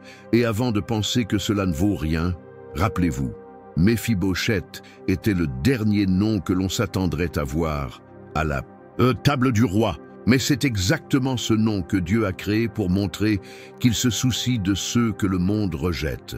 Jésus recherchait toujours ceux qui étaient en marge. Et cela vous inclut. Incluez votre douleur. Comprends vos souvenirs confus. Comprends tout ce que vous avez essayé d'enterrer. Mais ce n'est pas tout. Il existe une forme d'abandon que personne n'aime admettre, mais que beaucoup portent en silence. Le sentiment d'inutilité, d'invisibilité, comme si leur existence n'avait aucune importance. Et ce qui va suivre pourrait transformer votre vie pour toujours. Parfois, ce qui nous fait mal n'est pas l'abandon de quelqu'un qu'on aime ou la trahison qui vient de derrière, mais le simple fait de vivre comme si nous étions invisibles. C'est une douleur silencieuse, un rejet camouflé dans le quotidien. Vous parlez, personne n'écoute. Vous essayez, personne ne le remarque. Vous êtes là, mais c'est comme si vous n'y étiez pas. Et ce sentiment d'inutilité, d'être ignoré de tous, devient un poids invisible qui vous écrase intérieurement. Et c'est à ce moment précis que beaucoup se demandent, est-ce que j'ai une quelconque valeur aux yeux de Dieu? Ou est-ce qu'il m'ignore même comme le font les autres? L'histoire d'aujourd'hui parle de quelqu'un qui a également vécu ainsi. Un aveugle, oublié au bord de la route, criant à l'aide alors que tout le monde lui disait de se taire. Mais quelque chose s'est produit ce jour-là qui a tout changé, et si vous vous sentez ignoré, insignifiant ou sans valeur, ce mot a été écrit pour vous. Parce qu'aujourd'hui, Jésus te parle. La scène se déroule aux abords de Jéricho, une ville animée, pleine de passants, pleine de bruit, pleine de vie et pleine d'agitation. Et là, dans un coin, un homme seul, invisible à tous, sauf à sa propre douleur. Son nom, Bartimée, un aveugle, un mendiant, un homme qui, aux yeux de la foule, n'était qu'un poids de plus dans le paysage. Tout le monde le connaissait, mais personne ne le voyait vraiment. Il criait chaque jour pour l'aumône, pour l'attention, pour la miséricorde. Mais tout ce qu'il reçut, ce furent des regards précipités, du mépris, peut-être quelques pièces de monnaie jetées négligemment. Jusqu'au jour où il entendit un nom. Jésus de Nazareth passe. C'était l'étincelle. Bartimée éleva la voix. Il se met à crier de toutes les forces qui lui restent. « Jésus, fils de David, aie pitié de moi !» Et savez-vous ce que la foule a fait? Ils lui ont dit de se taire, ils lui ont dit de ne pas le déranger, parce que les gens invisibles, dans la logique du monde, n'ont même pas le droit de parler fort. Mais Bartimée a fait ce que beaucoup d'entre nous craignent. Il a insisté, il a crié plus fort. Il s'est battu contre cette indifférence. Il n'avait pas de vision, mais il avait la foi. Et ce qui s'est passé ensuite a été l'un des moments les plus touchants de l'Écriture. Marc 10, 49 dit « Jésus s'arrêta et dit « Appelle-le ». Jésus s'est arrêté au milieu d'une foule, au milieu du rush, au milieu de voix importantes. Il s'est arrêté à cause d'un homme que tout le monde ignorait, un homme que le monde a demandé de faire taire, mais que le ciel a décidé d'écouter. Pouvez-vous le sentir? Pouvez-vous comprendre l'impact de cela sur votre vie? Parce que peut-être que vous aussi avez crié à l'aide. Peut-être avez-vous pleuré des nuits entières, attendant que quelqu'un s'arrête, que quelqu'un vous regarde, que quelqu'un dise « tu comptes ». Et si personne ne l'a fait, Jésus le fait. Il s'arrête, il appelle, il voit. Bartimée se leva d'un bond. Il jeta son manteau, symbole de sa condition de mendiant, et alla vers Jésus. Et le plus surprenant était encore à venir. Jésus demande « Que veux-tu que je fasse pour toi ?» Marc 10, 51. La question semble évidente, mais elle révèle quelque chose de profond. Jésus voulait entendre de Bartimée ce que son cœur désirait. Il voulait honorer l'homme que le monde tenait pour acquis. Et puis vint la guérison. Mais plus que la guérison de la cécité physique, il y a eu une restauration de l'identité, de la dignité et de la valeur. Jésus n'a pas seulement rendu la vue à Bartimée, il lui a redonné le droit d'être vu. Combien de fois vous êtes-vous senti comme Bartimée? Combien de fois avez-vous eu l'impression que le monde vous disait de vous taire, que votre douleur était trop faible, que vos cris étaient gênants, que votre présence était inutile? Mais aujourd'hui, Jésus te parle. Je te vois. Je me suis arrêté pour toi. Cette histoire brise un mythe destructeur que beaucoup véhiculent, selon lequel seuls les forts sont remarqués par Dieu, qu'il faut être parfait, important, pertinent, pour attirer l'attention du ciel. Mais Bartimée prouve le contraire. Il était tout ce que le monde méprisait, pauvre, aveugle, mendiant. Et pourtant, c'est pour lui que Jésus s'est arrêté. Et maintenant, je dois vous demander, en toute sincérité et profondeur, croyez-vous vraiment que Dieu vous ignore? Ou est-ce votre douleur, votre cri, votre appel à l'aide qui fait bouger le ciel aujourd'hui? Commentez maintenant, Jésus m'a appelé, pas comme un slogan, mais comme un acte de foi, comme une déclaration contre tout ce dont ils ont essayé de vous convaincre, que vous ne valez rien, que vous êtes seul, que vous avez été oublié. Si ce message vous a parlé, commentez maintenant. Et si vous avez encore le cœur ouvert, cliquez sur « J'aime ». Non pas à cause de la vidéo, mais parce que cet acte peut être un signe de foi. Un témoignage silencieux disant « J'ai été vu par Dieu ». Votre semblable peut être l'instrument de Dieu pour atteindre d'autres vies.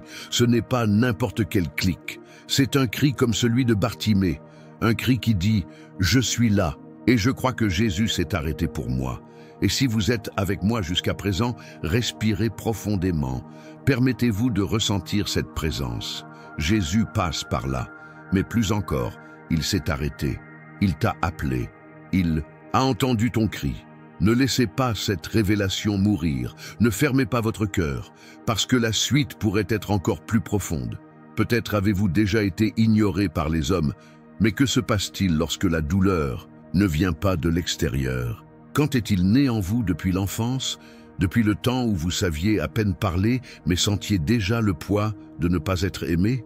Et si je vous disais que Jésus parle aussi à ceux qui ont été abandonnés lorsqu'ils étaient enfants, et qu'il existe une histoire biblique qui révèle cela dans des détails que presque personne ne voit?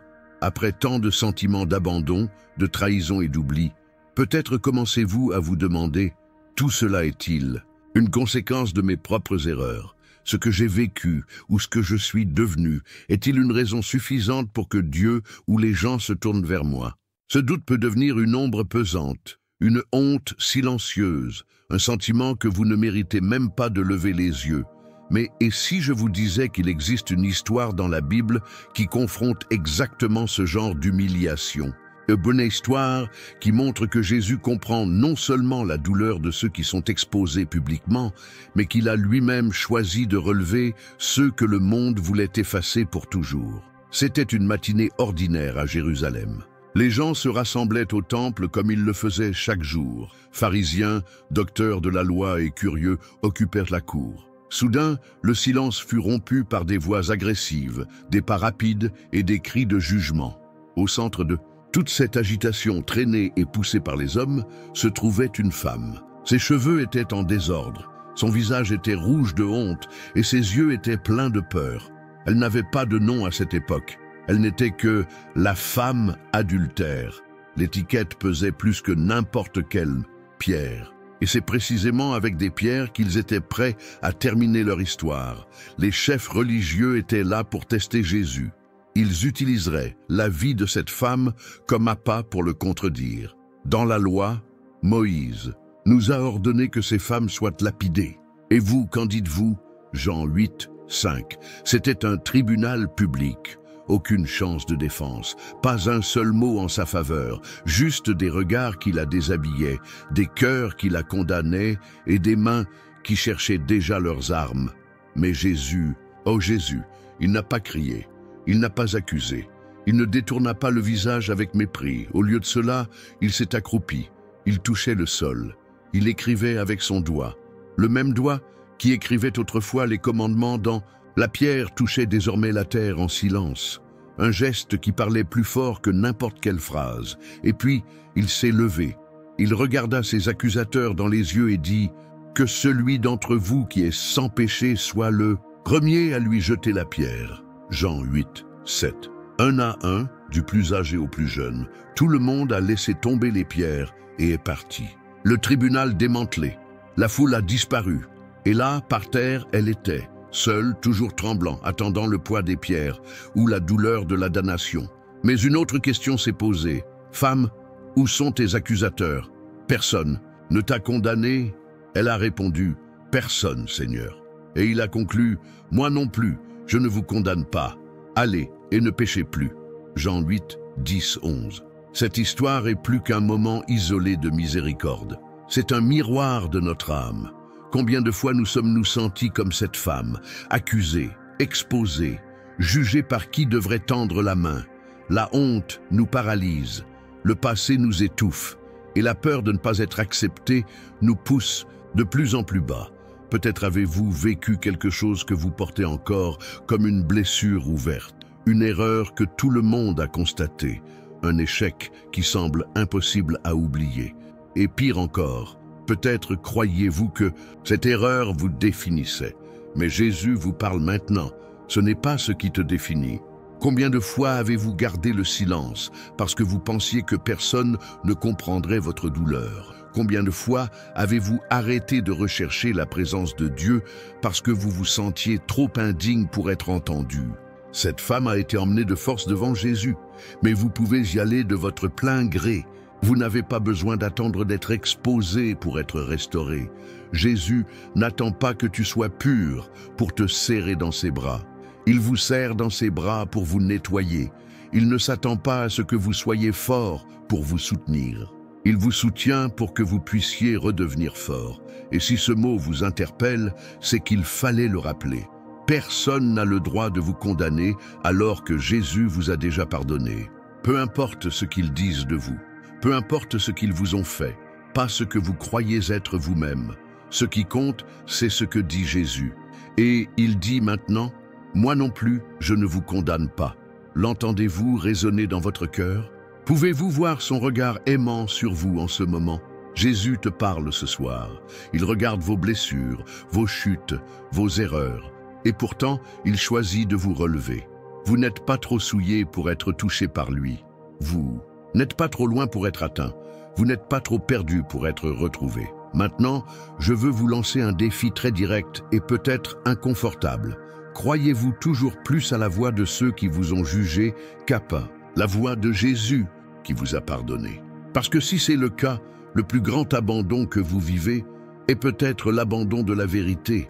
Jésus est la vérité et il ne vous accuse pas. Il vous invite, se lever, recommencer, vivre une nouvelle histoire. Si ce message vous confronte, commentez maintenant. Je choisis de croire ce que Jésus dit de moi. Écrivez ceci comme une déclaration contre chaque mot maudit qu'ils ont lancé sur votre identité, contre tout regard critique, contre toute la condamnation qu'ils ont essayé de placer dans votre âme. Commentez comme quelqu'un qui se relève de terre et dit « Je ne suis plus cette personne déchue ». Mais ce n'est pas tout. Quelque chose d'encore plus puissant est sur le point d'être révélé. Il existe un type d'abandon encore plus profond, celui qui blesse l'esprit et remet en question la présence de Dieu. Préparez-vous, car la douleur qui s'ensuit révèle une vérité à laquelle beaucoup refusent d'affronter. Parfois, l'abandon ne vient pas des gens. Cela ne vient pas de la famille, des amis ou du conjoint. Cela vient d'un silence intérieur qui résonne comme un cri sourd au plus profond de l'âme. C'est ce moment où vous priez et tout ce que vous entendez, c'est le son de votre propre désespoir. Quand vous ouvrez la Bible et que les mots semblent lointains, froids, comme s'ils étaient écrits pour tout le monde, sauf pour vous. Et pire encore, quand il entre dans l'église le cœur en ruine et en ressort comme si personne ne l'avait remarqué. C'est le type d'abandon le plus profond qui soit, spirituel. Ce sentiment écrasant que même Dieu a détourné son visage de vous. Le sentiment d'être seul au milieu de la foi, seul dans une guerre que vous seul semble mener. Et c'est lors de ce genre de soirée que beaucoup abandonnent, que beaucoup échangent l'autel contre le vide, la foi contre la froideur et l'espoir contre la conformité. Mais s'il y a quelqu'un qui connaissait le poids exact de cette douleur, c'était bien David. Et nous ne parlons pas ici du roi David, victorieux, oint, mais de David l'homme, blessé, confus, crié à l'intérieur. Si vous avez lu le psaume 22, vous savez de quoi je parle. David ne commence pas ce psaume par un culte, ni par une déclaration de victoire. Il commence par un cri qui est peut-être le même qui s'échappe de sa poitrine. Mon Dieu, pourquoi m'as-tu abandonné? Ce n'est pas une question théologique. C'est une question pour quelqu'un à la limite. David se sentait abandonné par Dieu. Imaginez ça. L'homme, selon le cœur de Dieu, se sentant impuissant face à Dieu lui-même. Le guerrier de la foi se retrouve désormais entouré de peur, de doute, d'ennemis et de silence. Il dit « Mon Dieu, je crie le jour et tu ne me réponds pas, la nuit et je n'ai pas de repos. » C'est le cri de quelqu'un qui mène une bataille invisible, une guerre où l'ennemi n'est pas quelqu'un, mais le sentiment d'absence, abandon spirituel. Et voici la vérité que peu de gens ont le courage de dire, vous pouvez être fermement dans l'église tout en ayant l'impression que Dieu est loin. Vous pouvez prier et vous sentir toujours vide. Ce n'est pas un manque de foi. C'est le champ de bataille où votre foi s'affine. Le problème est que beaucoup, lorsqu'ils ressentent ce vide, pensent qu'ils sont punis. Cela est oublié. Mais ce que David nous montre, c'est que même les plus proches de Dieu ont des nuits où il semble qu'il se tait.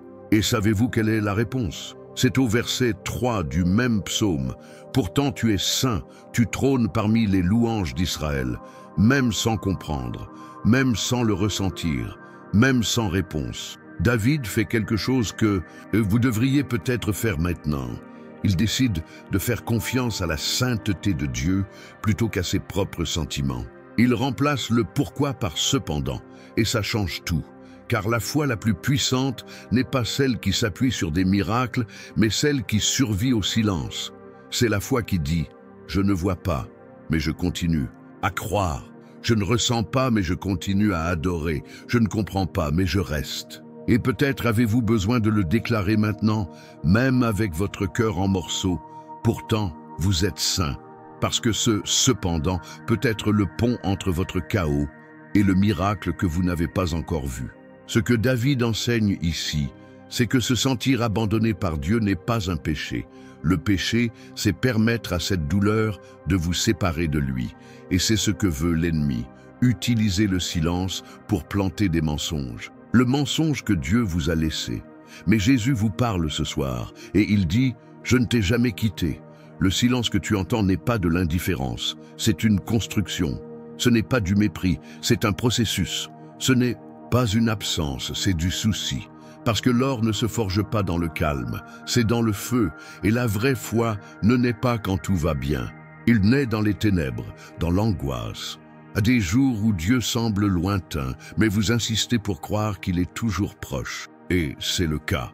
Même si tout dit le contraire, même si les larmes disent le contraire, même si vos propres pensées tentent de vous convaincre d'abandonner, Dieu est là, maintenant. Et il vous écoute. Vous êtes-vous déjà senti spirituellement abandonné?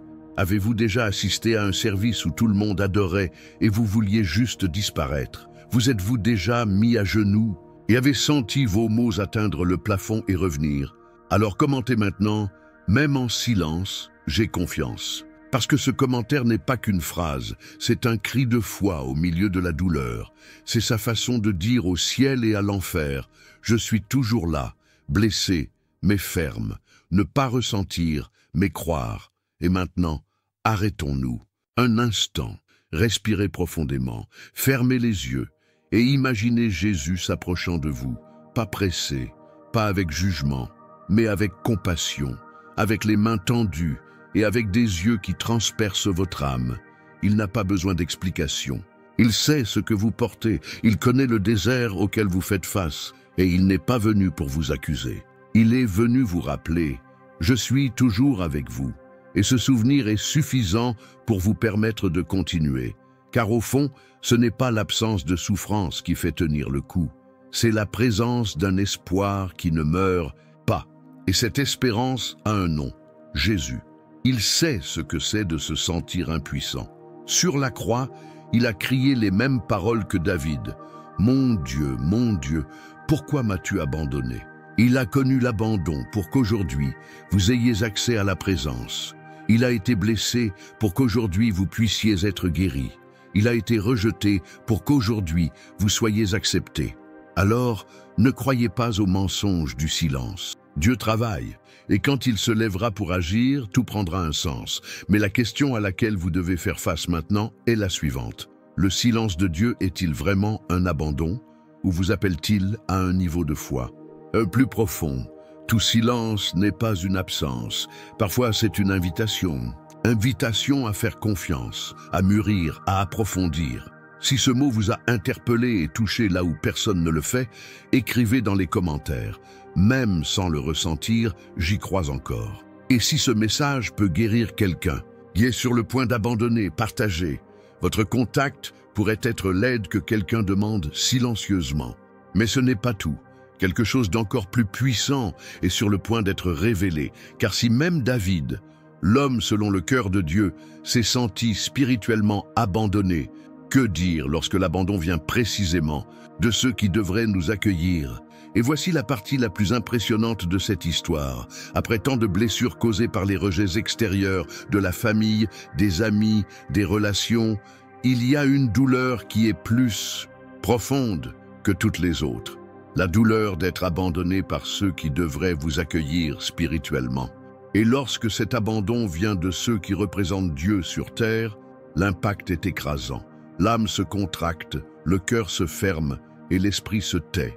Peut-être êtes-vous là, en vous souvenant du jour où vous avez demandé de l'aide, à l'église, les yeux mouillés et l'âme blessée, et où vous avez été reçu avec des regards de jugement, des paroles dures ou pire encore, le silence. Lorsque ceux qui devraient vous élever vous méprisent, vous ne vous sentez pas seulement abandonné, vous vous sentez trahi par Dieu.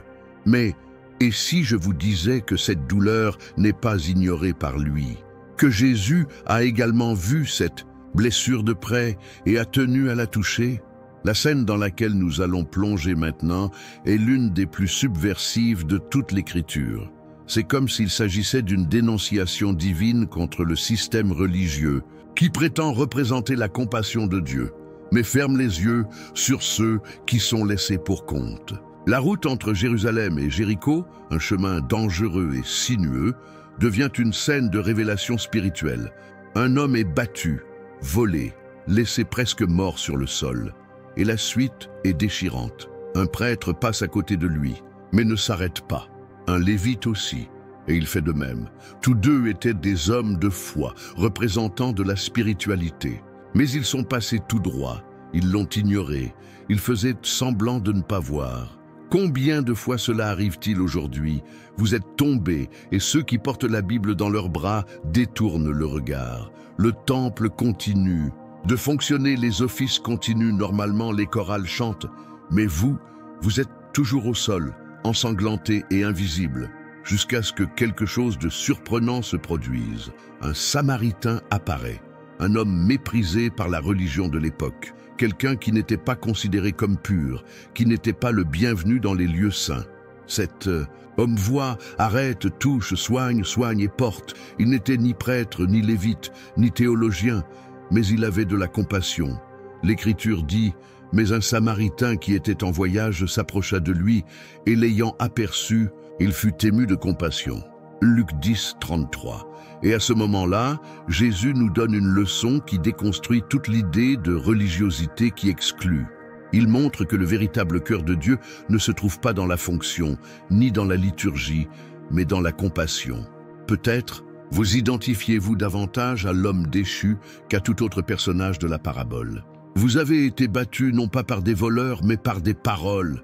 Il a été abandonné, non pas sur la route, mais dans la foi, et leur cri n'a pas été entendu. La question qui revient est: Dieu l'a-t-il vu? Est-ce qu'il s'en soucie? Jésus vous parle. Oui, il l'a vu. Oui, il s'en soucie, et plus encore, il vient à votre rencontre, non pas comme un prêtre qui juge, ni comme un lévite qui ignore, mais comme ce Samaritain que personne n'apprécie, mais qui porte le véritable amour. Jésus vous rencontre là où la religion vous a laissé mourir. Il vous porte sur les épaules de la grâce, il vous emmène à l'auberge de l'esprit, il verse de l'huile sur tes blessures. Vous avez peut-être été ignoré par les dirigeants, blessé par les institutions, effacé par une église qui valorisait l'apparence plutôt que la douleur. Mais cela n'a jamais été son plan. Jésus ne vous voit pas avec les yeux des hommes. Il vous voit avec le cœur du ciel. Combien de personnes ont abandonné leur foi parce qu'elles ont été blessées par des membres de l'Église? Combien ont décidé de ne plus jamais entrer dans un temple parce qu'on leur avait dit qu'ils n'en étaient pas dignes? Et combien pleurent encore en secret aujourd'hui, croyant que Dieu les a rejetés, alors qu'en fait, c'est la religion qui les a laissés tomber? Il n'est pas surprenant que Jésus ait choisi un Samaritain comme héros de l'histoire. Il a voulu révéler cette vérité. L'amour de Dieu ne se limite pas à l'institution. Il dépasse l'autel, traverse les murs et descend jusqu'au sol où vous êtes tombé.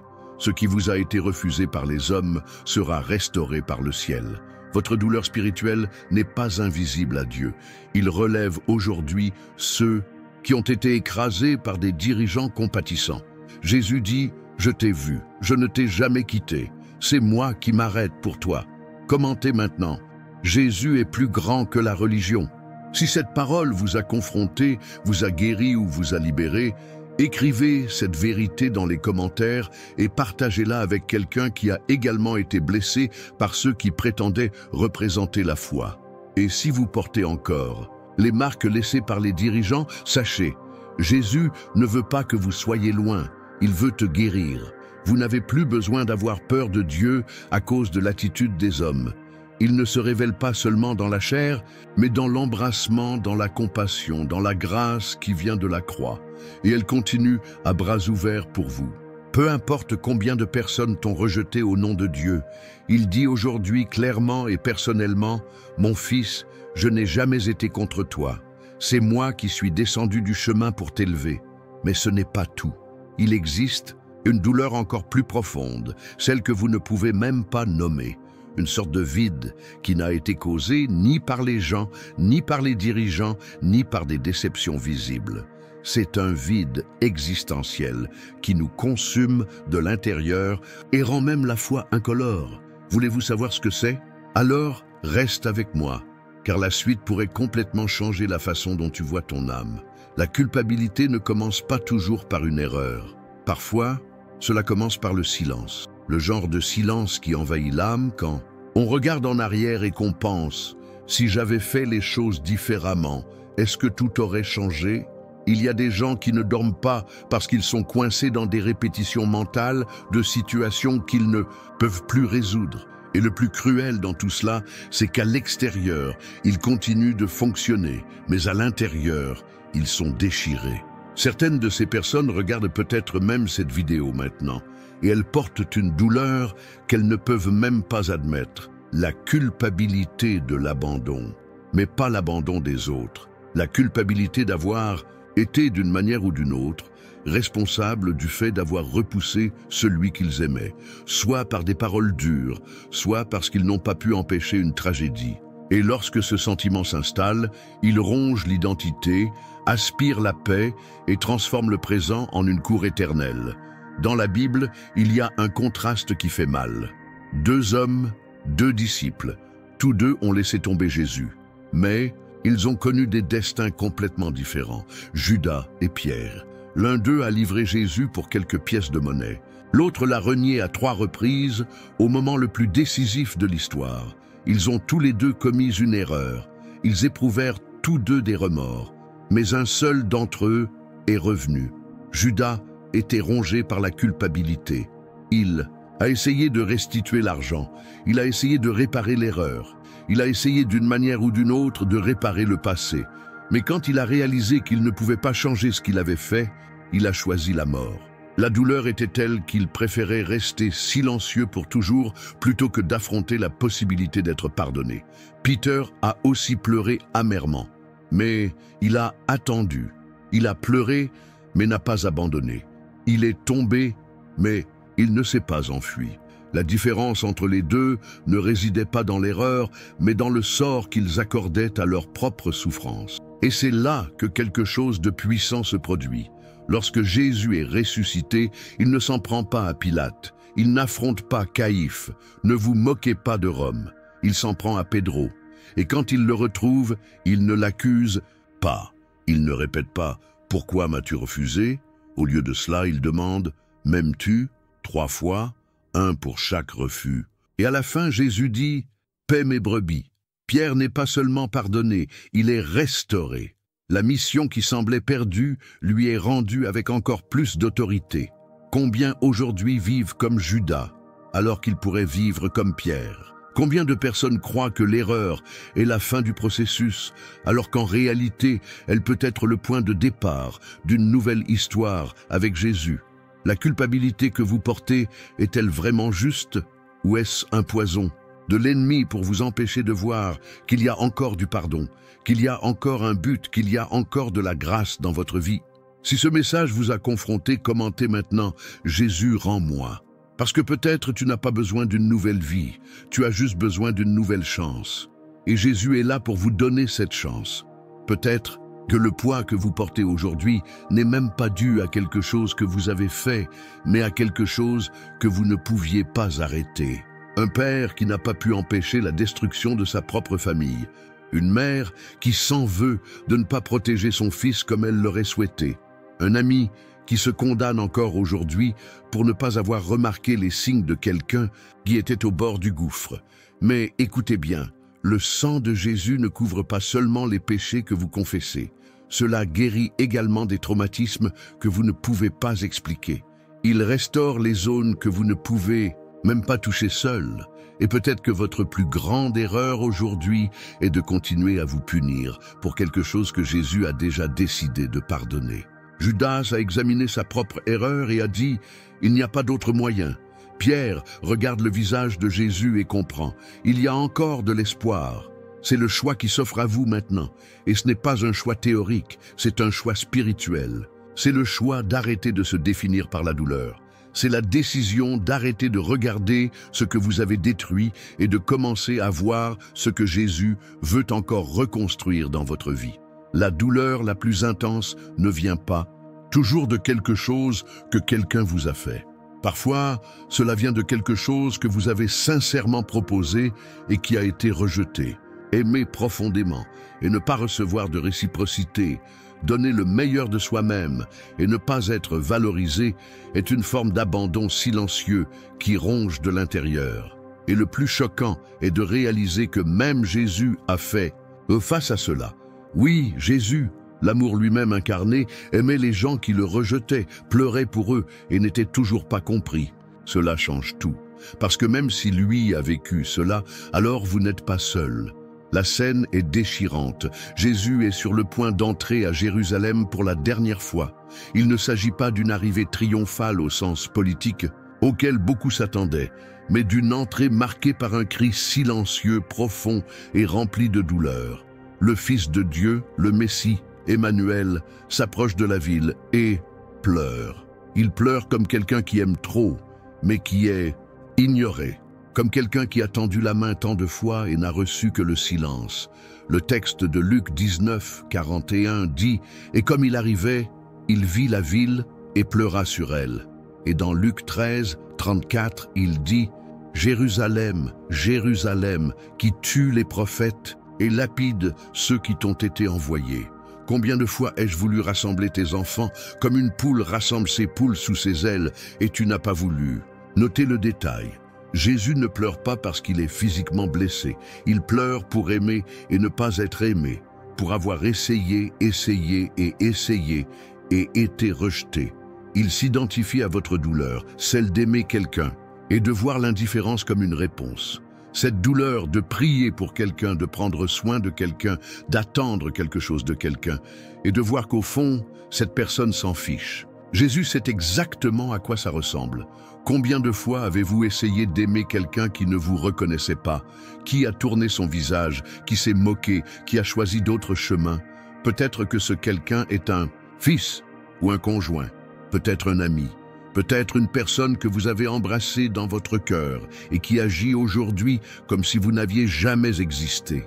C'est à ce moment-là que la douleur devient insupportable, car elle affecte précisément ce que vous avez offert le plus purement, l'amour. Il ne s'agit pas de ce qu'ils vous ont volé, mais de ce que vous avez donné. Mais voici le problème que le monde naturel ne comprend pas. L'amour de Jésus ne change pas avec le rejet. Il ne recule pas, il n'abandonne pas, il n'abandonne pas. Alors que beaucoup disent que celui qui donne beaucoup se blesse beaucoup, Jésus montre que celui qui aime beaucoup, lui, ressemble beaucoup. Même s'il est méprisé, il insiste. Même en pleurant, il continue. Même s'il entend un nom de la ville, il se dirige vers la croix. Parce que le véritable amour n'attend pas de récompense, il révèle le caractère. Et Jésus montre que la plus grande force que l'on puisse avoir est de continuer à aimer même sans être aimé. Avez-vous déjà ressenti cette douleur ? Vous êtes-vous déjà senti petit, inutile, idiot parce que vous aimiez trop et que cela n'était pas réciproque? Ne vous condamnez pas pour cela. Jésus a aussi vécu et il n'a pas reculé. Il a pleuré, mais il a continué. Il l'a senti, mais il a pardonné. Et s'il a traversé cette épreuve et a tenu bon, alors il y a de l'espoir pour vous aussi. Vous n'êtes pas faible pour ressentir. Vous êtes fort pour continuer à aimer même lorsque vous êtes blessé.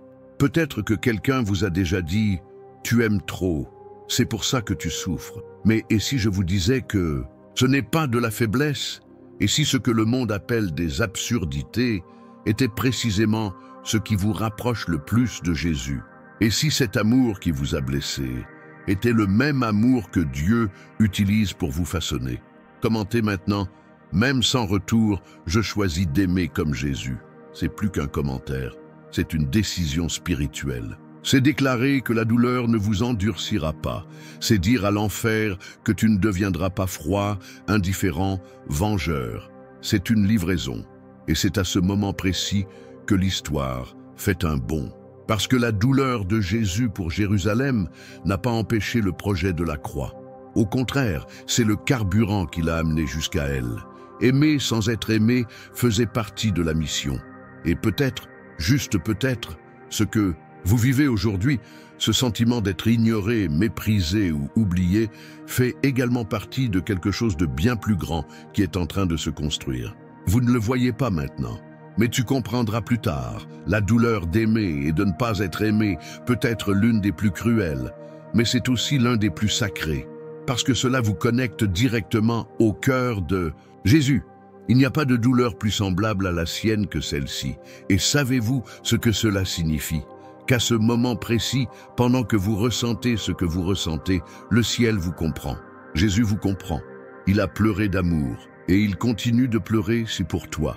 Aimer à ce point est-il un signe de faiblesse ou une marque de la ressemblance divine en vous? Laissez-le brûler dans votre cœur. Écrivez dans les commentaires « Jésus, apprends-moi à aimer même quand ça fait mal ». Pas seulement comme une phrase, mais comme un cri, une prière. Mais il y a encore quelque chose de plus profond qui se dévoile, quelque chose qui pourrait complètement changer votre façon de voir l'amour à partir de maintenant. Imaginez le poids de vivre parmi des gens qui vous voient tous les jours, qui entendent vos demandes, vos cris silencieux, et pourtant choisissent de l'ignorer. La douleur de tendre la main et de n'avoir personne à qui s'adresser, de crier à l'aide avec vos yeux et de ne même pas regarder en arrière. Le passage à ce nouveau bloc nous amène exactement à cette expérience, le lieu de ceux qui crient à l'aide mais se retrouvent complètement seuls, voire entourés d'une foule. Peut-être que vous vivez exactement cela en ce moment. Vous demandez de l'aide, mais vous n'obtenez que le silence. Ce n'est pas un manque de foi, ce n'est pas un drame. C'est un véritable abandon, émotionnel, humain, social. Et si Jésus écoutait ce que personne d'autre ne voulait entendre? Là, près de la piscine de Bethesda, se tenait un homme, 38 ans. Pas 38 jours, pas 38 mois. Cela faisait presque 4 décennies que je vivais avec la même douleur, le même corps immobile, le même regard de fausse compassion, les mêmes promesses creuses. La prochaine fois, je t'aiderai. Si je suis là, je t'emmènerai. Mais quand l'eau bougeait, quelqu'un arrivait toujours en premier. Toujours quelqu'un de plus. Fort, de plus rapide, de plus important. Toujours quelqu'un avec plus de valeur. Et il est resté. Propriété, oublié, seul. Le verset de Jean 5, 6 nous donne un détail émouvant. Jésus, le voyant couché et sachant qu'il gisait ainsi depuis longtemps, lui demanda « Veux-tu être guéri ?» La question semble évidente. Bien sûr, il le voulait, mais Jésus ne pose pas seulement des questions sur le physique, il demande au cœur blessé, à l'âme blessée par le temps, par l'oubli, par l'indifférence. Il dit « Je te vois, je connais ton histoire, je sais, depuis combien de temps tu es ici. Et même si personne ne s'en souciait, je m'en soucie. Avez-vous déjà ressenti cela? Avez-vous déjà été ce paralysé émotionnel, demandant de l'aide alors que tout le monde passait, préoccupé uniquement par vos propres remèdes, vos propres miracles? Avez-vous déjà entendu l'eau bouger dans la vie d'autres personnes? Et vous êtes-vous déjà demandé pourquoi elle ne bouge pas pour vous? Peut-être que tu es dans ce réservoir en ce moment, mais ce que cette histoire nous révèle, c'est que Jésus n'a pas besoin d'eau pour vous guérir. Il est la source elle-même. Quand personne ne l'a tendu la main, Jésus l'a fait. Quand personne n'écoutait, Jésus écoutait. Et comme personne ne répondait, Jésus est arrivé, pas en retard, mais au bon moment pour prouver que le miracle ne dépend pas de la foule. Cela dépend de sa présence. Le paralytique dit « Monsieur, je n'ai personne pour m'aider à entrer dans la piscine lorsque l'eau est agitée. » Cette phrase résonne encore aujourd'hui. Combien d'entre nous, même au milieu de tant de contacts, de followers, de membres de notre famille, disent encore « Je n'ai personne ». Le problème est que nous sommes souvent entourés de monde, mais vides d'accueil. Mais Jésus vous parle aujourd'hui. Et il vous demande « Veux-tu être guéri ?» Peut-être que votre paralysie ne vient pas du corps, mais de l'âme. Peut-être que l'eau que vous espérez ne remuera jamais comme vous le souhaitez. Peut-être avez-vous été conditionné à dépendre des autres pour vous élever. Mais aujourd'hui, Jésus vous regarde dans les yeux et vous dit « Lève-toi, prends ton lit et marche ». Le remède ne viendra pas du réservoir, il viendra de la parole. L'aide que vous attendiez tant des autres vous est délivrée par celui qui ne vous a jamais abandonné. Maintenant, je vous le demande en toute vérité. Se pourrait-il vraiment que l'abandon dont vous faites l'expérience soit un manque de foi? Ou s'agit-il d'une préparation à une rencontre directe avec Jésus lui-même? Si ce message vous a parlé, commentez avec foi. Jésus, relève-moi. Partagez ceci avec quelqu'un dont vous savez qu'il est prosterné au bord d'un bassin de silence et d'indifférence. Car nombreux sont ceux qui ont besoin d'entendre cette question divine. Veux-tu être guéri? Mais ce qui s'est passé ensuite a été encore plus surprenant, car ce n'est pas toujours le manque d'aide qui nous empêche d'avancer. Parfois, c'est le poids d'aimer et de ne pas être aimé. Il existe une douleur silencieuse qui ronge l'âme comme peu d'autres. Le sentiment que plus rien n'a de sens. C'est différent de la solitude, différent de la peur. C'est le vide, l'écho interne de questions sans réponse. Vous êtes peut-être entouré de gens, mais à l'intérieur, vous êtes dans un désert. Rien ne le remplit, rien ne satisfait. Les victoires perdent leur goût. L'avenir ne semble rien promettre. Et lorsque vous essayez de garder un peu d'espoir, il vous glisse entre les doigts. Ce genre de douleur ne crie pas, elle murmure. Et son murmure vous convainc petit à petit que la vie a perdu son éclat, son but, son sens. C'est dans cette atmosphère que nous sommes plongés dans l'esprit de Salomon. Un homme qui avait tout, la sagesse, le pouvoir, la richesse, les femmes, les palais, l'honneur. Et pourtant, écrit-il, tout est vanité, vanité des vanités, tout est vanité. Ecclésiaste 1:2. Comment quelqu'un qui a tout peut-il avoir l'impression de ne rien avoir? Comment quelqu'un entouré de tant de choses peut-il se déclarer vide? La réponse est la même que celle qui résonne dans votre cœur aujourd'hui. Parce que ce qui vous remplit réellement n'est pas matériel. Ce n'est pas une reconnaissance, ce n'est pas un succès, ce n'est pas une approbation. Cela a du sens, c'est la présence, c'est Dieu. Salomon a connu le sommet du monde. Et au sommet, il découvre que le monde ne suffit pas. Et peut-être que vous vivez ce moment. Vous regardez autour de vous et rien ne semble justifier votre existence. Les projets qui vous excitaient ne vous excitent plus. Les rêves que vous poursuivez n'ont plus de sens. Le réveil est devenu lourd et dormir est le seul moment de soulagement. C'est plus courant que vous ne le pensez. Mais rares sont ceux qui ont le courage de l'admettre. Car au fond, personne ne veut paraître ingrat. Après tout, Vous avez la santé, vous avez de la nourriture, vous avez une maison, vous avez un travail. Mais personne ne voit l'abîme qui s'y trouve. L'âme qui réclame quelque chose qu'elle ne trouve plus dans ce monde. Mais c'est exactement là que Jésus entre en jeu, parce qu'il ne vient pas pour vous offrir davantage de la même chose. Il ne vient pas promettre uniquement des bénédictions extérieures, il vient remplir ce que le monde ne pourra jamais atteindre.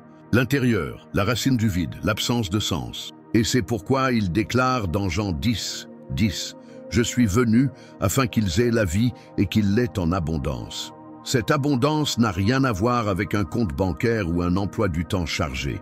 Il s'agit de se réveiller et de savoir « Ma vie a un but. J'ai été créé avec intention. Je ne suis pas ici par hasard. » Vous êtes-vous déjà demandé si ce vide que vous ressentez est en réalité une dépression ou si c'est l'absence de la présence de Dieu qui remplit votre âme? Cela peut paraître provocateur, mais c'est une question sincère. Parce que souvent, nous cherchons des réponses dans des endroits qui n'ont jamais été conçus pour répondre. Nous essayons de satisfaire la faim de l'âme avec de la nourriture pour le corps. Et peu importe combien nous mangeons, nous restons affamés.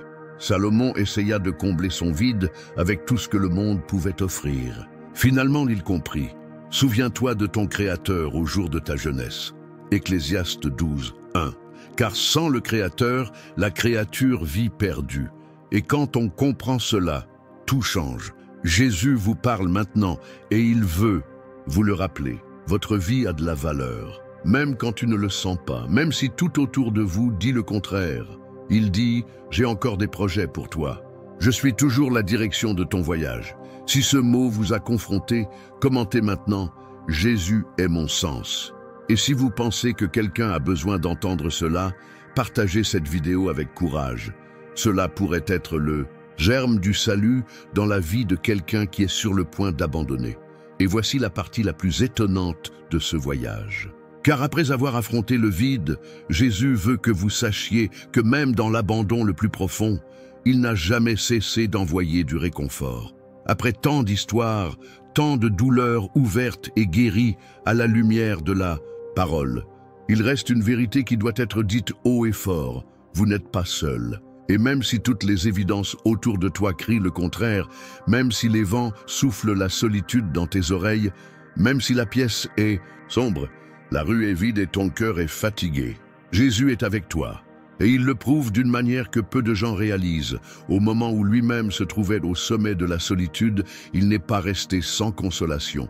Et ceci est pour vous un signe venu tout droit du ciel, maintenant, dans l'aube silencieuse de Gethsémané, Jésus était là, agenouillé, en sueur de gouttes de sang, le cœur en profonde agonie. Les amis les plus proches dormaient, les disciples confus. Le ciel semblait fermé et la croix s'approcha de tout son poids. Il n'était pas seulement sur le point de faire face à une douleur physique, il était sur le point de prendre sur lui le péché du monde entier. La douleur de chaque abandon, de chaque larme, de chaque cri étouffé de l'âme humaine. Dans ce jardin, Jésus représentait notre plus grande douleur, le sentiment que Dieu est resté silencieux. Mais alors, au milieu de cette agonie, quelque chose se produit. Luc 22, 43 révèle « Un ange lui apparut du ciel et le consola. Dieu n'a pas arrêté la croix, mais il a envoyé du réconfort. Il n'a pas annulé la douleur, mais il a montré qu'il ne pouvait pas y faire face seul, et c'est exactement ce qu'il fait avec vous aujourd'hui. Peut-être que la croix que tu portes ne disparaîtra pas maintenant. Peut-être que les problèmes ne disparaissent pas comme par magie. Mais la consolation vient, la présence vient, le renforcement spirituel arrive. Et parfois, cela se manifeste ainsi, en un mot, dans une vidéo, dans un vers qui vous brûle la poitrine. Jésus vous parle. Maintenant, ce soir, pouvez-vous reconnaître les anges que Dieu vous a envoyés dans les moments les plus difficiles? Ou avez-vous attendu des délivrances, alors que Dieu vous a donné la présence? Cette question peut paraître inconfortable, mais elle doit être posée, parce que la plus grande erreur que beaucoup commettent est de mesurer l'amour de Dieu à l'ampleur de la délivrance. Mais la vérité est que le plus grand amour se révèle dans la compagnie pendant la douleur, pas seulement dans la suppression. de celle-ci. Et Jésus sait ce que c'est que souffrir. Il sait ce que c'est d'avoir peur. Il sait ce que c'est de se sentir seul. Et pourtant, il ne vous a jamais abandonné. Cette présence subtile mais puissante a un nom. Emmanuel, Dieu. Avec nous, Dieu pas lointain, pas un Dieu impersonnel, mais le Dieu qui marche avec toi. Cela entre dans la vallée, qui reste dans le jardin, qui ne détourne pas le visage dans son agonie. Il envoie du réconfort lorsque personne d'autre ne peut vous atteindre. Et parfois ce réconfort arrive de manière inattendue. Parfois, c'est un message qui arrive au moment précis. Un éloge qui touche précisément à cette phrase. Une personne qui vous serre dans ses bras le jour où vous en avez le plus besoin. Ce n'est pas une coïncidence, c'est une réponse. Si ce mot a touché votre âme, commentez « Je sais que je ne suis pas seul ». Et si vous avez senti quelque chose bouger en vous en écoutant ceci, cliquez sur « J'aime » pour faire un acte de foi. Il se peut que ce simple geste porte ce message à quelqu'un qui est au bord de la faim. Jésus ne se tait pas, il est présent. Et même aujourd'hui, comme à Gethsémani, il envoie des anges avec des formes, des voix et des visages différents pour vous rappeler, vous êtes aimé, vu et soutenu. Tu n'es pas seul. Et ce qui viendra ensuite pourrait être exactement le nouveau départ pour lequel vous priez. Si vous êtes arrivé jusqu'ici, c'est parce que ce message s'adresse au plus profond de votre âme. Parce que Dieu s'adresse à quelque chose en vous que les paroles humaines pourraient ne jamais atteindre, mais le Saint-Esprit le fait. Une bataille invisible est en train d'être gagnée en ce moment. Peut-être avez-vous regardé cette vidéo le cœur en morceaux, avec le sentiment que personne ne vous comprenait, comme si votre douleur était ignorée, même par Dieu. Mais ce n'était pas le cas. Il t'a vu, il a utilisé chaque mot pour vous toucher. Et maintenant, dans ce dernier moment, le moment est venu de répondre à ce contact par quelque chose qui va au-delà de l'émotion, par l'abandon. La douleur que vous ressentez peut avoir un nom, elle peut avoir une histoire, elle peut avoir des racines anciennes, mais le nom de Jésus est plus grand que tout cela.